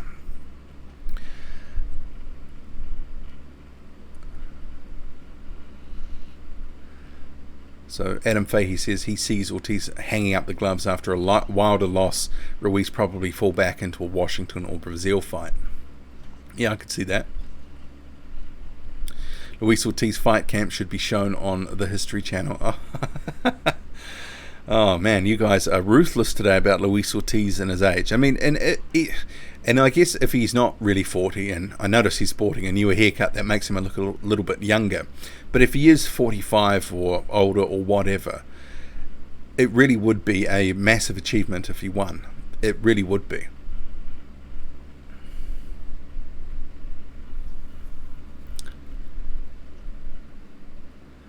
So Muhammad, I'm Bruce Lee says, if WBO title gets vacated next year, who should fight for it? And I notice this, I mean, Eddie Hearn's been talking about this almost every week for the last month or two. And it seems to be recycled in the boxing news media every single week. If he fights Wilder, well, he will be out of action.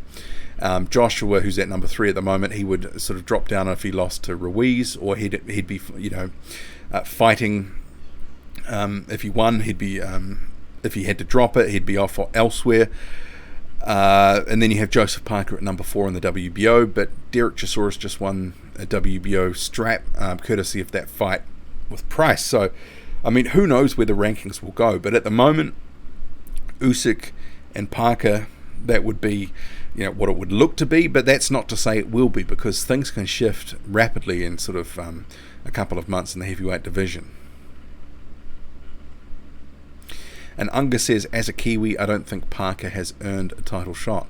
Yeah, I don't believe off the back of what he's done that he's earned a shot yet. This is why he's so desperate to get a fight against the likes of Derek Chisora, because if he beats Chisora, who's on the upswing at the moment and seen as, he's a good top 20 heavyweight, and I know some people believe he's top 10. I don't think he's there at the moment, but it's a good name to have to go into a title shot. So if he doesn't get that type of fight, people would be saying, who have you fought? Flores and Leopai, since losing to Dillian White and Anthony Joshua.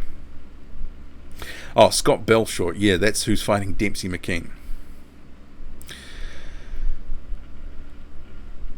So Unga says Tupou wins against guys outside the top 100 and losses. He's not earned it. Yeah, just what I was saying.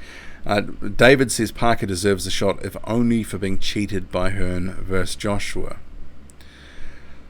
Well, see, that's the thing though. The Parker camp signed off on the referee. They did sign off on that. And my thoughts on that, and I've just mentioned earlier in the stream, Parker is my favorite heavyweight or fighter. There seems to be this misconception about Joseph Parker that he's this awesome inside fighter. He's not. He doesn't fight that well on the inside. So the whole, he often sort of just falls in. And we saw him trying to work on a few things in the Leopai fight, but he's never been a guy that is brutal and vicious on the inside. So even in spite of the referee breaking some of these things up, it's not really his game plan. And even though he was denied the opportunity, but so was Joshua as well. And arguably of the two, Joshua probably could have done more damage, in the inside. I just think that the whole referee issue, and it was an issue and it was a problem for the fight, has been somewhat overblown. Guess it depends where Chisora lands on the next go-round of rankings. If he pushes Parker out of number 4 spot, he will get the title fight. Potentially. And Unga just repeated what I was saying. Higgins signed off on the ref. Bryce says, and probably a loss to a doped up White. Well, we can't really sort of cast aspersions on previous fights given the testing was passed, UCAD and VADA, for that fight for White. So David Mason says Hearn must have gotten the ref after Higgins signed him off. It was Giuseppe Corterone. Yeah, he didn't acquit himself that well, but they signed him off. It was what it was in the end. But it goes back to my point as well. Even though he was breaking it up on the inside prematurely, Parker wasn't a great inside fighter. He's not. So Lee Toy says, who's watching KSI versus Logan Paul? I think there will be more people watching it than care to actually say that they will be. I think they will be. David says Parker really needs to ditch Kevin Barry. They're joined at the hip. I think they're gonna ride that right into the dirt as the wheels fall off later in his career. I could see that going the full way. And to an extent, you can argue it's been a very successful relationship. He did become a world champion and defend his title after all. So Right Hook Boxing says the stream was perfect timing as I'm putting together some flat pack furniture. Well, thank you for joining the stream, Right Hook Boxing. Hope you get your computer issues sorted out soon and back up and running. So Adam Fahey says, to be fair, credit to Higgins, boxing is only part of his business that he runs. Sure, he was green behind the ears, but he got him the shot. Was down to JP to floor AJ. Yeah, I think that there is sometimes some unfair criticism of sort of Duco events and the relationship Parker has with them, and obviously Kevin Barry being attached. They took him to a world title, but not only that, the way that they built him up in New Zealand is really quite, I mean, it's sort of hard to explain if you weren't here, and sort of like Parker became a household name, well before he was fighting in meaningful names. Higgins was a great hype man for him and built him up well. I mean, they had him on pay-per-view after like half a dozen fights, fighting like literal journeymen and convincing people to pay for it when they were lopsided, mismatches. So they really did manage to do a good job to get the New Zealand public on board to, as Higgins says, fund the journey. And Joseph Parker made a lot of decent money against guys which, in other circumstances in other parts of the world, he would have got paid nowhere near as much. So Right Hook Boxing, so this is responding to Litoy's question about KSI and Logan Paul. He said he's not watching it because the undercard is underwhelming and lopsided. Certainly is. I mean, I don't know how much of the undercard I would watch. It's actually in New Zealand. It's going to be on Sky Sports New Zealand, and it's not pay-per-view. So, it's there to watch, and it'll be good quality, so I don't have to look for a stream or anything like that. So it's going to be free. L-Dog says, I remember I saw Higgins and I told him not to make White fight because Parker couldn't beat White and his career would take a major hit. And what did he say? At the end of the day, the fights that they've taken, and similar to White, his career actually, more recently, it's been calculated around the prize fighting element, not necessarily around what is the best or logical fight. It really has been money in the Joseph Parker camp. They've wanted to make as much money for Joseph Parker in his career as possible. And you can't fault Higgins and Duco for doing their job for their fighter because he's a multi-millionaire. Big paydays, and people forget that it's not just the Anthony Joshua fight, it's not just the Dillian White fight. A lot of these other fights were on pay-per-view, and he was getting significant paychecks for the fights against Andy Ruiz Jr., fights against Carlos Takam, not insignificant sums compared to a lot of other heavyweight boxers. So Adam Fahey says Kevin can't throw the punches for Joe. That is one of, the more unfortunate lines from Kevin Barry saying, I can't throw the punches for Joe. Simply the fact that this whole thing around Parker, and this is one of the things I know annoys people deeply, and me as well. The whole when he talks about a fight, he says, we're a young camp, we're a young team, we're going to do this, we're going to do that. And I know it drives people nuts, but after that loss to, was it to Joshua or to White? Might have been both. It does feel like Parker always takes the weight of the losses on his own shoulders, and all of a sudden we becomes I. And I do think that there was a little bit of passing of the sort of buck from other people within the camp. Maybe it should have been we just weren't good enough on the night instead of Parker taking all the blame. So Unga says, Adam Fahey, I don't like a lot of Kevin Barry's corner work. David Mason says Parker needs to be more aggressive earlier on in fights. Well, we saw that against Alex Leopai. He came out like a bull out of a gate, and as soon as he couldn't knock him out, he had to sort of fall back to his boxing and rely on his skills, and ultimately that performance ended up not really doing too much for his stock because people were expecting him to blow Leopai out in a few rounds, and Leopai had been knocked out a number of times.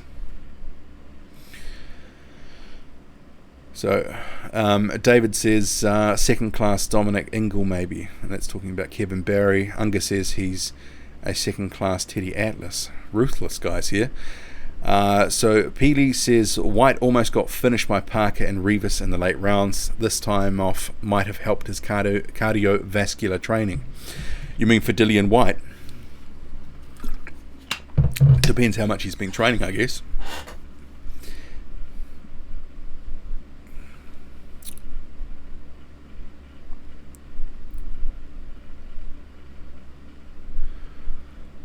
So Adam says Parker doesn't seem to have the aggression needed. People are flooding back to Barry, so don't think he's the problem.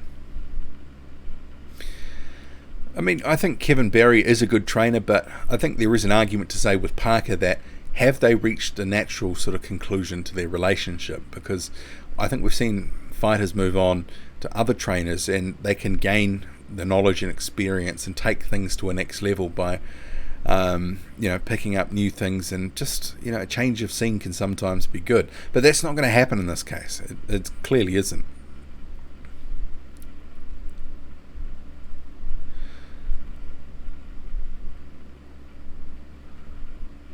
So David says the WBC protects Wilder. Ortiz will need a KO to get a draw.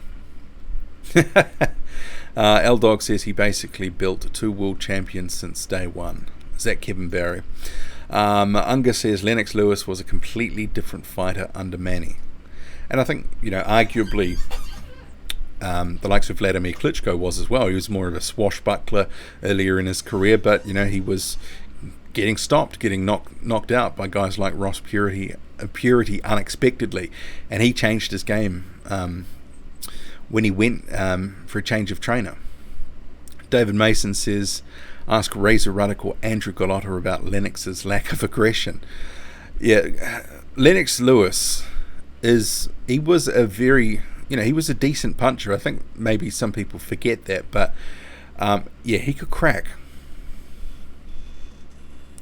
So Adam says, don't get me wrong, Barry isn't perfect. A lot of it falls on the fighter. You can only lead a horse to water. Whether they drink it or not is up to them. I think it's a combination as well, though. It's sometimes, I don't know if the game plans for some of the fights. I mean, I think a classic example was the Dillian White fight, where, I think clearly Dillian White had got into Joseph Parker's head and, had tried to convince him to have a war and a tear-up, and different spots there. It felt like Parker was just, feeding into White's, what was going to work for White and how he would sort of win the fight. Right into White's wheelhouse. So Theomis Lofi says, people are pushing aggression down Parker's throat is similar to trainer forcing Philly shells on boxers. I mean, I think at this point in his career, most people realize what Joseph Parker is, and he isn't.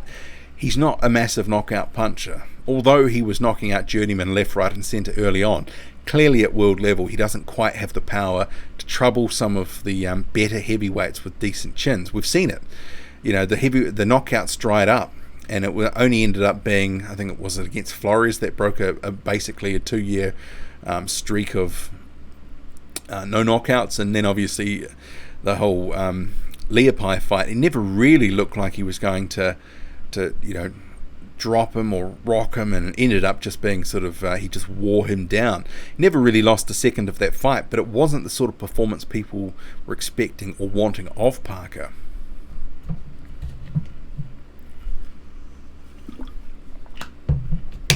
And Unga says, have you trained the horse so he understands when and how to drink? Well, I guess that's, it's boxing as well, because you can have the plan, you get in the ring, it becomes hard to execute because the guy in front of you is stymieing your efforts, and you want to do certain things but you can't. But there's an argument to say Parker should have left Barry, but also because of the bond that they have, maybe that's going to be good for his career in another way. I don't know.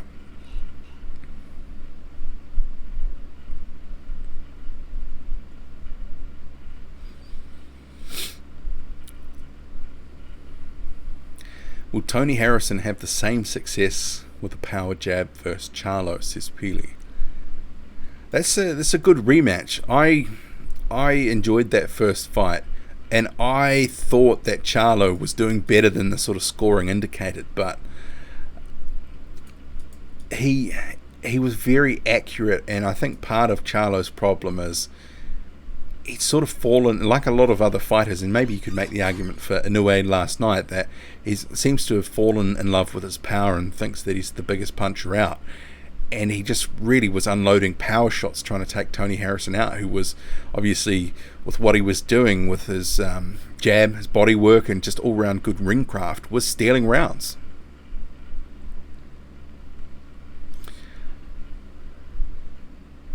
So L-Dog says, I just view Joseph Parker as the high end of average. Well, he's 27 now. He's got 3 or 4 years left in the ring. He doesn't want to, compete till, his late 30s or anything like that. He's got time to prove that he's not just a flash in the pan and that he could maybe become a 2-time champion. But I think some of that, even like the first time around, as in heavyweight boxing, matchups and how you're positioned and guided, etc. But at the moment, it sort of seems there's a log jam, especially in a very big heavyweight stable matchroom. And like a Filip Hrgović and a couple of other heavyweights, have they just sort of fallen into the shadow of some of the guys that might be a bit higher up the totem pole? It's a question, I guess. So Parker is top 10 but not top 5, says Unger. And I think that's fair at this point, especially about what he's done. And I've seen some different rankings that sort of are placing him just outside the top 10. And I guess it's hard to argue with that as well because of the lack of activity as well. So L-Dog says, I think if you threw Hrgović in with Joseph Parker right now, he would beat Parker. Be a good fight. Hawker Mustang says Wilder is trying to get a body on his record. And I hope that sort of rhetoric never actually plays out, because I don't think anyone really wants to see that.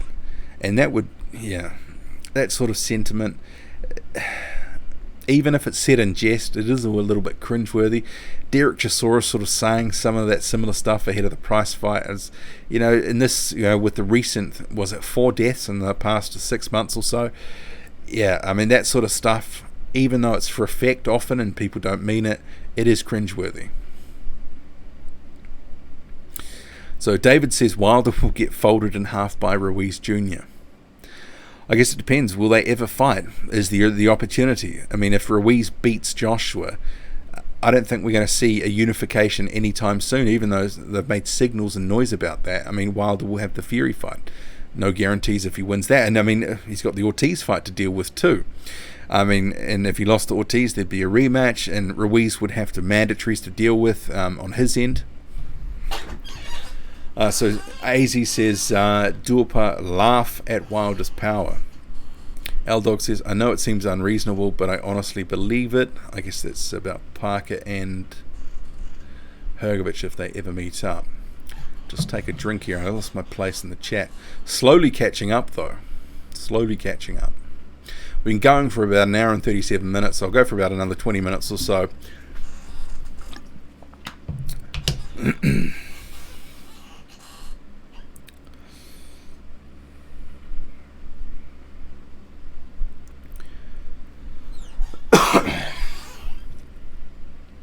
So Timothy says, is it true Inoue turned down a WB silver belt? What does that say? I think it was the diamond belt. I mean, there was certainly something passed into the ring. It was a WBC belt, and it was certainly hurried out of the ring. He was defending his... Was he the WBA? I don't know. There were 2 belts on the line, so he picked up trophy and obviously defended belts, becomes the winner of the tournament. And he had the ring mag belt there as well, so he had 3 straps on him plus the trophy. And then the WBC belt obviously must have been... Maybe they didn't want to put that on the same level because it was not at the same level. Do you know what I mean? With the ring belt, that being you're the best in your weight class, and the other 2 being full titles, whereas the diamond belt is... It's a significant title within the WBC, but it's not a champion belt. So maybe they thought, all things being equal, we're not going to have that at the same level. I don't know. Who knows?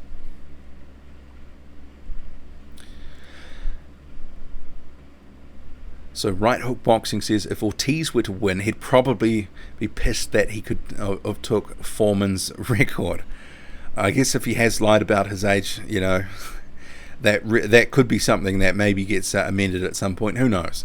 I mean, there's a lot of Cuban fighters and other fighters in different parts of the world where the ages are certainly questionable. So Unga says different scoring, especially from the old computer scoring days where amateurs was more like fencing than boxing. I'm not sure who that's responding to. So Rocky says Usyk and Parker would be amazing, but has Parker showed enough to fight for the strap recently? In my eyes, no. Usyk versus Chisora is ideal in my book.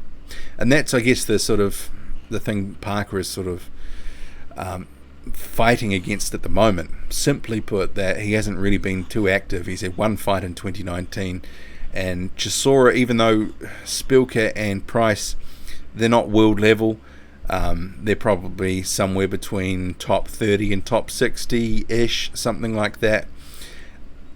In the end, that's more activity, and he's built more of a sort of buzz around his 2019, that's Chisora, than Parker has. So I think people are warming up to the Chisora fight, but I think Usyk beats Chisora more easily than he beats Parker. I think Usyk-Parker is a tougher fight for Alexander Usyk.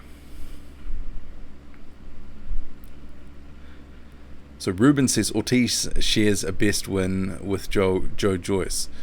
Yeah, well, that best win is Bryant Jennings. And I know you've put a laugh out loud there, but that was a good win at the time. I mean, Bryant Jennings had a world title shot, taken him the distance, Klitschko, and then fought Ortiz, and Ortiz knocked him out. Something Klitschko didn't do. But, this is going back about 5 years now, so I think that was at the point Ortiz was at either the peak or the back end of his prime. I think time is just sort of, and the failure to get fights, and people talk about people have avoided Ortiz, but there at the same time there was no risk versus reward equation, and I don't think his promotional and the management for Ortiz has always been the best. They've sort of shifted him around a number of different promotional sort of outfits. I'm not sure that that's always been the best move, but I mean, you can sort of dissect that and come up with different views on that sort of situation with Ortiz. I mean, turning down $7 million for Anthony Joshua, I mean, I think a lot of people think he should have taken that. Heavy D says, Hearn have Parker a gift versus Huey Fury. No one wants to see that fight again. Please no. Unga says, L-Dog, you got no problem there. I'll set up a bet for you. Okay, I'm not sure what that's... Must be a fight involving Filip Hrgović. L-Dog, if you don't know, is a massive Filip Hrgović fan. Adam says, Rocky, let's see Chisora's run for what it truly is. Gashi top 150, Spilka who is top 50, and Chinia then the plumber and the chin strap plumber in price. I've talked about this recently in regards to Chisora. A lot of people are very high on him, given some of his work since the knockout loss to Dillian Whyte. And I think, as sometimes happens, people sort of feed into it a bit more than maybe they should. And it's sort of similar, like for Michael Hunter, and I raised this in a previous live stream, off the back of facing certain types of opponents where it's a good style matchup for him, he's built up this massive amount of buzz, but that doesn't mean that he'll just run through Povetkin in 3 rounds, for example. So Heavy D says, White was eating some dodgy cakes on MasterChef. I haven't, obviously, not being in the UK, I haven't seen any of that. What's Dillian Whyte like in the kitchen? Is he entertaining on TV? I mean, I guess with this whole thing hanging over his head, it sort of tainted that, because obviously going on MasterChef was to try and build his profile and get him out more to sort of a mass sort of casual audience who might be into buying one of his fights. I mean, maybe the stuff that's happening now is more hardcore boxing fans are invested in knowing the result of what happened. Maybe casual fans are sort of, it's passed them by. I don't know.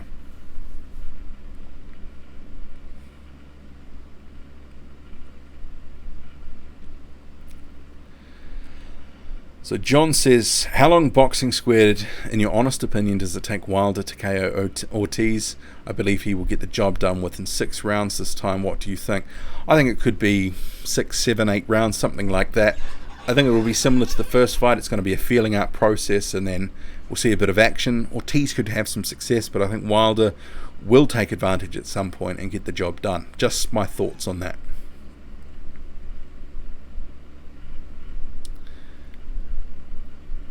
So Adam says, and this goes back to what I was talking about Higgins about 10 minutes ago, so I'm about 10 minutes behind in the chat. So apologies if you've written a comment or a question for me to respond to. I am catching up slowly.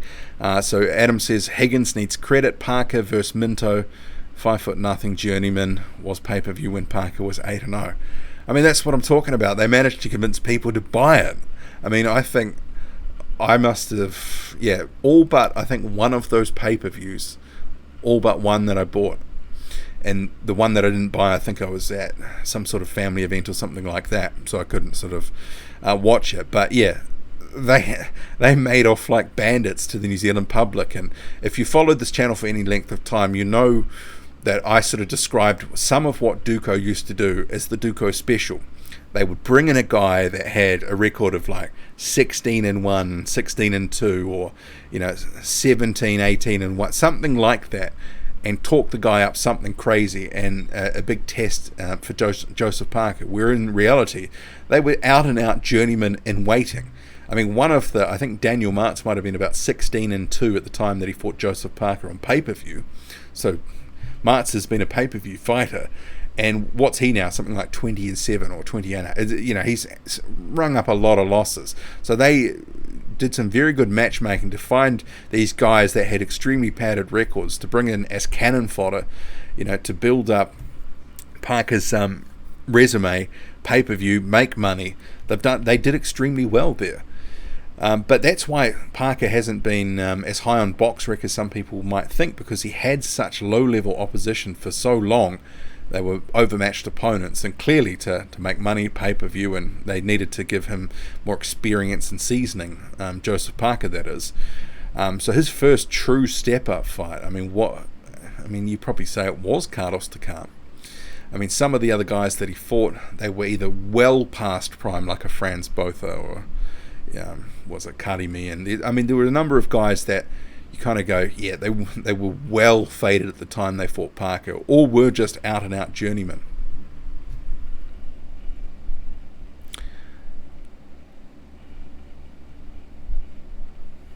So Timothy says, Spider-Man Parker needs to go full-time with Fast Edward. Parker can do much better. He is full-time with Hearn. He's promoted by Hearn. Higgins is his manager.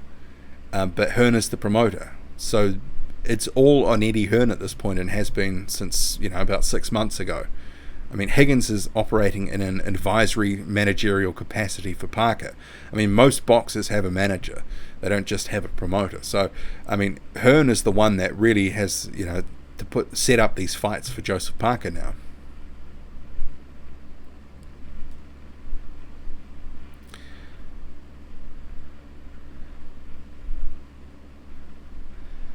So I've got Dillian White's B sample. Says Dillian White's B sample, have you forgot?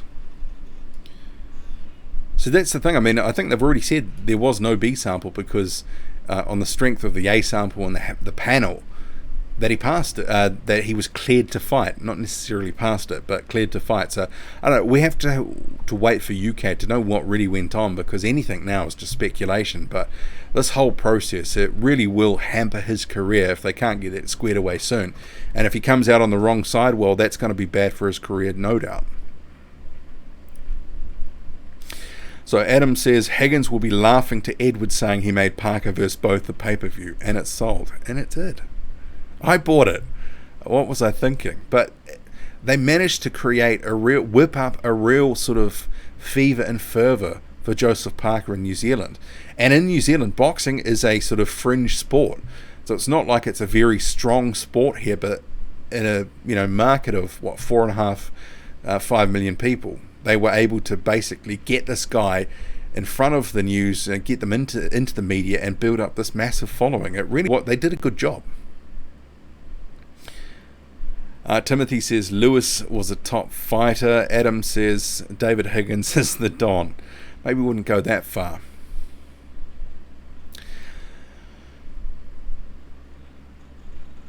Okay, I'll just scan through there. A lot of comments. Skater says Huey Fury will face Pavel Sauer on November 30 in Monte Carlo. Okay, Pavel Sauer, who's coming off a loss to Jermaine Franklin where he looked dreadful.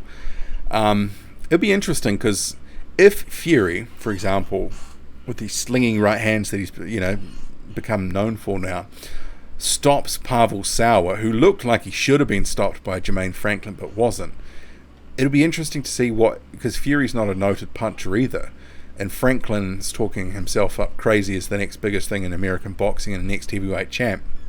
I'll be looking for a comparison, and I know Triangle Theories aren't always, very sort of solid, but you can maybe take something from, common opponents.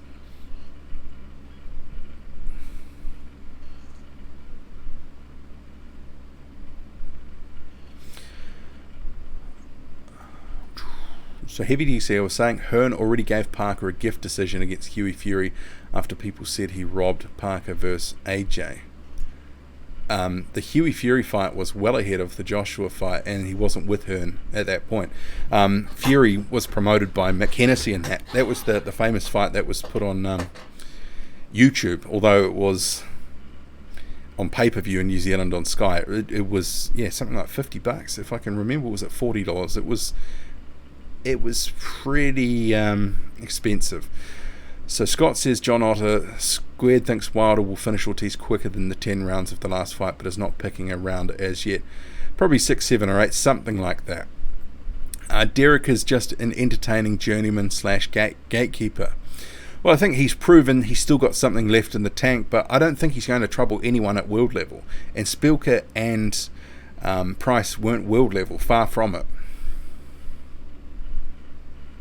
Chisora picked 3 good wins since White. He deserves some credit. Well, that Gashi fight, that was a terrible watch. I mean, Gashi didn't want to win. I mean, he's won and he's looked good in some of those fights. He does deserve some credit, but let's not go crazy. So John says Hunter could lose to Sasha. Yeah, potentially. I think that it's going to be a competitive fight, but I think Hunter's youth will help him in that fight. So Unga says an aggressive Ortiz will play into Wilder's hands. I see a very early KO, rounds 1 to 3. That's a big prediction. Yeah, and maybe Ortiz, his best chance is to go at it early, because obviously the later the fight goes, if there is an issue with the gas tank, it's going to favour Wilder the deeper it goes. So John says Derek deserves his credit and he is getting well paid, but he isn't top 10. Yeah, that's my thoughts. So Michael Johnson, Boxing Talk and more. What up, homie? Caught your live stream again. Thank you for joining the live stream. Michael has his own channel, does some good live streams himself, so check his channel out. As he says, I don't care if Chisora is top 10. If he wins fights, give him credit. Well, I think, the fights that he's had, I mean, people were saying that Price could have won that fight. I mean, I wasn't expecting that, but there were people that were backing Price. But Chisora did show that he was a cut above David Price. I still think, by me saying I think he's around top 20, inside the top 20, that is me giving him credit. But I'm not going over the top either. So L-Dog says Hearn is neglecting a fair few heavyweights in his stable. And you can make an argument for that. Number of fighters have joined him either outright on co-promotional deals, and they haven't been doing much. And as the couple that we mentioned earlier, Hrgovic and Parker, are some examples. Okay, I'll just find my place again. Sorry, losing it. I'll just have a quick drink.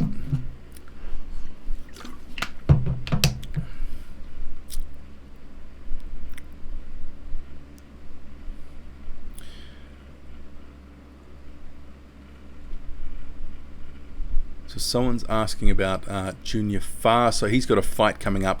Actually, in a week's time in Utah, he's on a card, a Lou DiBella card. He's promoted by DiBella. Hemia, he was just signed with DiBella. Farr is going to be facing Devin Vargas, so he probably will get a win there. Hopefully a conclusive win, because he hasn't had a great 2019 so far, up and down year. He fought Dominic Gwynn, got dropped in that fight, came back to win, but Yeah, he needs a good performance, and this is sort of almost like a comeback fight. He's had a few personal issues and other bits and pieces going on, so all the best for Junior Fa next week in this fight. And I think if he's going to do something or go somewhere in 2020, he's got to have a solid performance and show people that he still is a heavyweight to watch, because I think a lot of people are sort of doubting his performance, or his potential, I should say.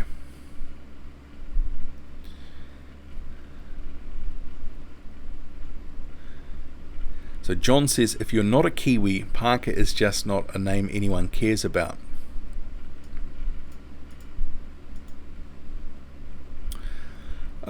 It's maybe a little bit harsh. He seems to have a decent sort of fan base around the world.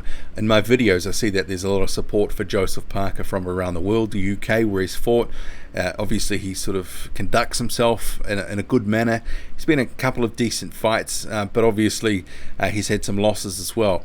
I think he's got some support outside of New Zealand, but you know, he needs to get into a good fight, because I think even within New Zealand, you know, because as I was mentioning earlier, boxing is a fringe sport and out of sight, out of mind, and he still gets covered by the news media here, but there hasn't really been a lot to cover more recently, has there?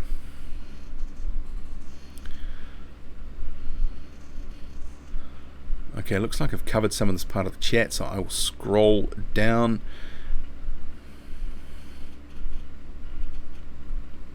So Michael Johnson, Boxing Talk and More, says a lot of promoters are neglecting fighters. Seems to be with these big stables and silos that are forming, that sometimes there's either not enough cards or yeah, I don't know what it is, but some of these heavyweights within Matchroom and even within the PBC, for example, you've got a lot of these guys like Charles Martin, Gerald Washington, some good fighters there that should and could be fighting a lot more, and there's some in-house fights to be made in a lot of these stables, and Top Rank as well too.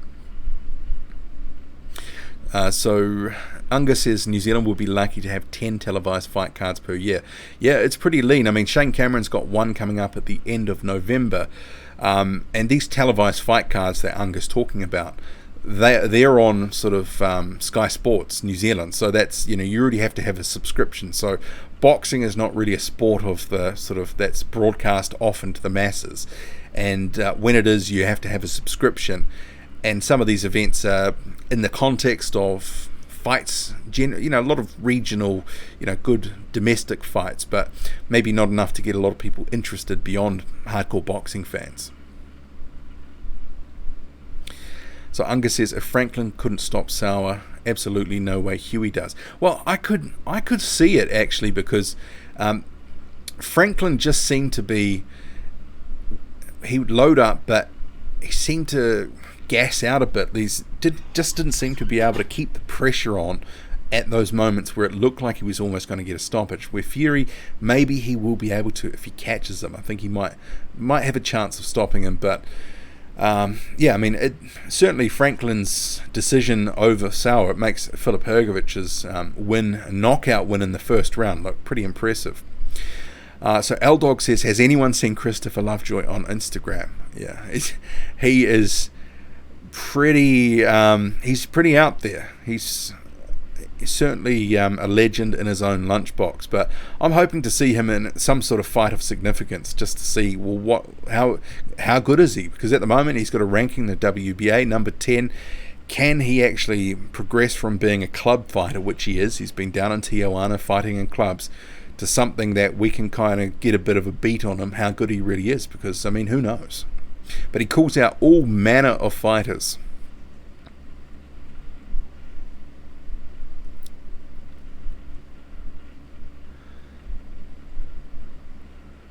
It looks like I'm catching up in the chat. I may have skipped down a bit, so apologies from that. So Timothy says, Hennessy, shades of Ali, Chisora would give most, even all top 10 trouble. Most top 10s are rubbish, real rubbish. Yeah, Chisora will give a lot of good fighters good fights, but it doesn't necessarily mean he's going to win them. And you can say that because he's racked up a whole bunch of losses. Maybe there's one or two there that are a bit controversial, the Dillian White first fight, the Helenius fight, but sometimes he's been soundly beaten, knocked out a number of times now. Unger says, every time Chisora steps up to that kind of level, he's always been left wanting. Rivas would be no different. Rivas, I mean, we saw against White, he looked good in patches, but he didn't seem to be the elite fighter that some people thought he was. So Right Hook Boxing says, what's Far's treatment like in New Zealand compared to Parker on the way up? Oh, it's night and day. It's completely different. There's no real buzz at all for Junior Far in New Zealand. He's covered occasionally on TV in a sports story, and occasionally, but nowhere that's sort of like Parker. He's, 18-0 at the moment. Joseph Parker was on pay-per-view after half a dozen fights or so. He had, he's a household name in New Zealand, Joseph Parker. Junior Far, very much not so. But that's because boxing is a fringe sport. He hasn't had the same sort of promotional backing as Joseph Parker had. More money spent to try and build him up to the public, and that paid dividends to Duco, who was working with Parker in those early days.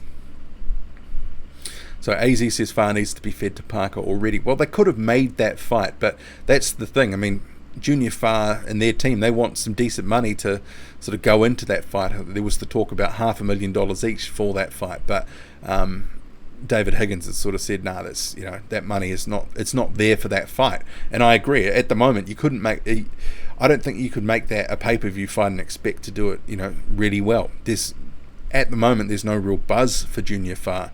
He's still got to get a couple of good wins to sort of get himself into the conversation for a Parker fight to make the sort of money that he would like to make. It's, just the reality of it. So Unger says Far is with Lou DiBella, so is now based stateside.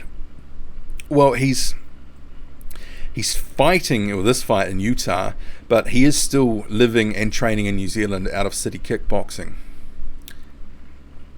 And Unger says Parker is more UK based. Okay, I see what you mean in terms of where they're fighting. Yeah, Parker is obviously where the action has been with some of the bigger heavyweight fights in the UK. Junior Far is, he fought on that card, top ranked card a couple of months ago in the States against Gwyn. This one is in a Utah card with DiBella. That's November 15th. And Hemia, he's just signed with DiBella as well. He's another New Zealand heavyweight. He's a smaller heavyweight, 6 foot. Maybe he's a little bit smaller than that. He's got decent power. It remains to be seen how far he can go, but he needs to step up, sort of like Junior Far as well. AA Boxing and Blunts, is Mailata a decent prospect? In my view, yes. He's very naturally talented. Good skills, moves well. But the thing for me, which is already the red flag, and I've mentioned this before on the channel, is that the weight is definitely an issue. I mean, he's 6'5", and in his 3 or 4 professional fights, I can't remember what it is, he's been 280, 290 pounds. And that's just, at this point when he's facing, donuts, or not donuts, but low-level opposition, it's not going to catch up with him. And there were moments in his most recent fight, which I think was a guy called Acosta. I can't remember the name to hand. Yeah, there were moments in there where I sort of thought he looked decent, but then there were stretches where it was like, and that was it a 4-rounder or 6-rounder? I can't remember, but he looked okay, but he should have done a bit better. And I think the weight is an issue, but he's got good skills. I mean, he could certainly maybe end up being a top 30 sort of fighter. I don't want to sort of commit any further than that at this point, but definitely the weight is a red flag for me. So Scott70 says Lovejoy might get fed to Kovnatski. Well, he needs to get fed to someone just to prove. I think at this point, we have to ask the question: is his career, is it real? I mean, the very few highlights around of Christopher Lovejoy, to be a ranked fighter and next to nothing available, it's a bit weird. So John Daly says. Daly says, Huey couldn't stop my grandma. He doesn't have an edge to him. He will win a boring decision. See, I mean, I could see Sauer and being maybe a similar sort of level to a guy like Sam Sexton, that they might be domestic level in their country, but no more. I don't know. Maybe Sauer's a bit better than Sexton, but Huey Fury's got some power, but obviously we know that he's fallen in love with it. But I could see him maybe stopping power. We'll have to see. So Unger says of Mailata, huge potential, better than Far in a Hio, but needs to be better conditioned and still has a long way to progress. Still very green in the program, but definitely one to watch. Yeah, just exactly what I was saying effectively. So Scott says Huey had Pulev wobbled in the 7th until the ref jumped into by Pulev time. Yeah, I mean, Fury, if he connects with that sort of slinging right arm, that can do some damage, but we'll see what happens in Monaco, I guess. So Ruben says, could see Rivas beating Del Boy, can never count out his big overhand right. That'd be a good fight, actually. Be interesting, because I think Rivas has proven he's a guy that's probably somewhere between the top 10 and top 20.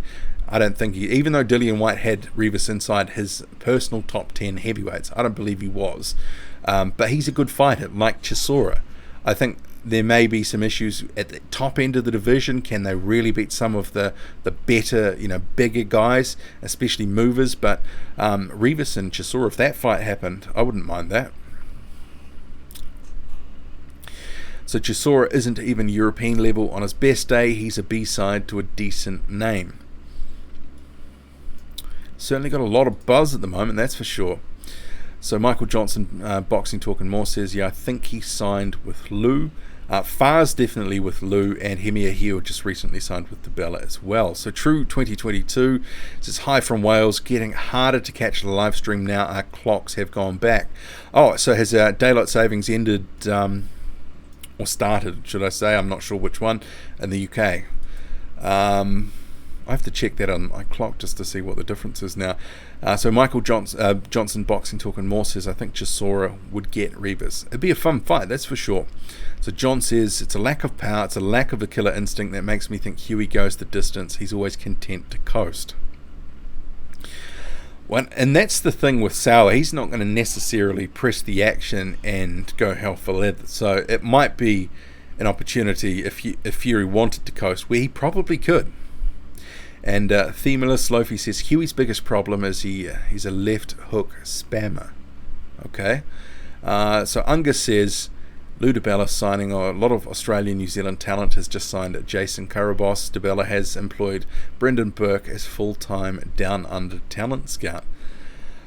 Well, I guess that's the thing. I mean, there's a lot of talent in some of the far-flung reaches of the world, and maybe not necessarily in boxing hotbeds, like the UK or the US and other places that have a big boxing following. There's probably a lot of fighters that are going under the radar that, can be plucked out and have some decent careers if guided the right way. Anyway, we're 2 hours and 6 minutes deep into the stream. I've caught up on the chat. Apologies if I actually skipped your comment or question. I'll wrap it up now, but hopefully it's a good weekend of boxing. Not a lot of heavyweight boxing on the radar. We've got Kubrat Pulev, you've got Lucas Brown, as was mentioned. Dempsey McKean is fighting.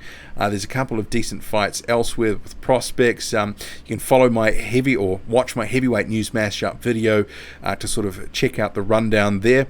But if you can, hit the like button, as Unger says, before you go. And thank you for being with me on the stream here, wherever you are in the world, if it's the morning, afternoon, or evening. Have a good one and have a great weekend. Thank you very much.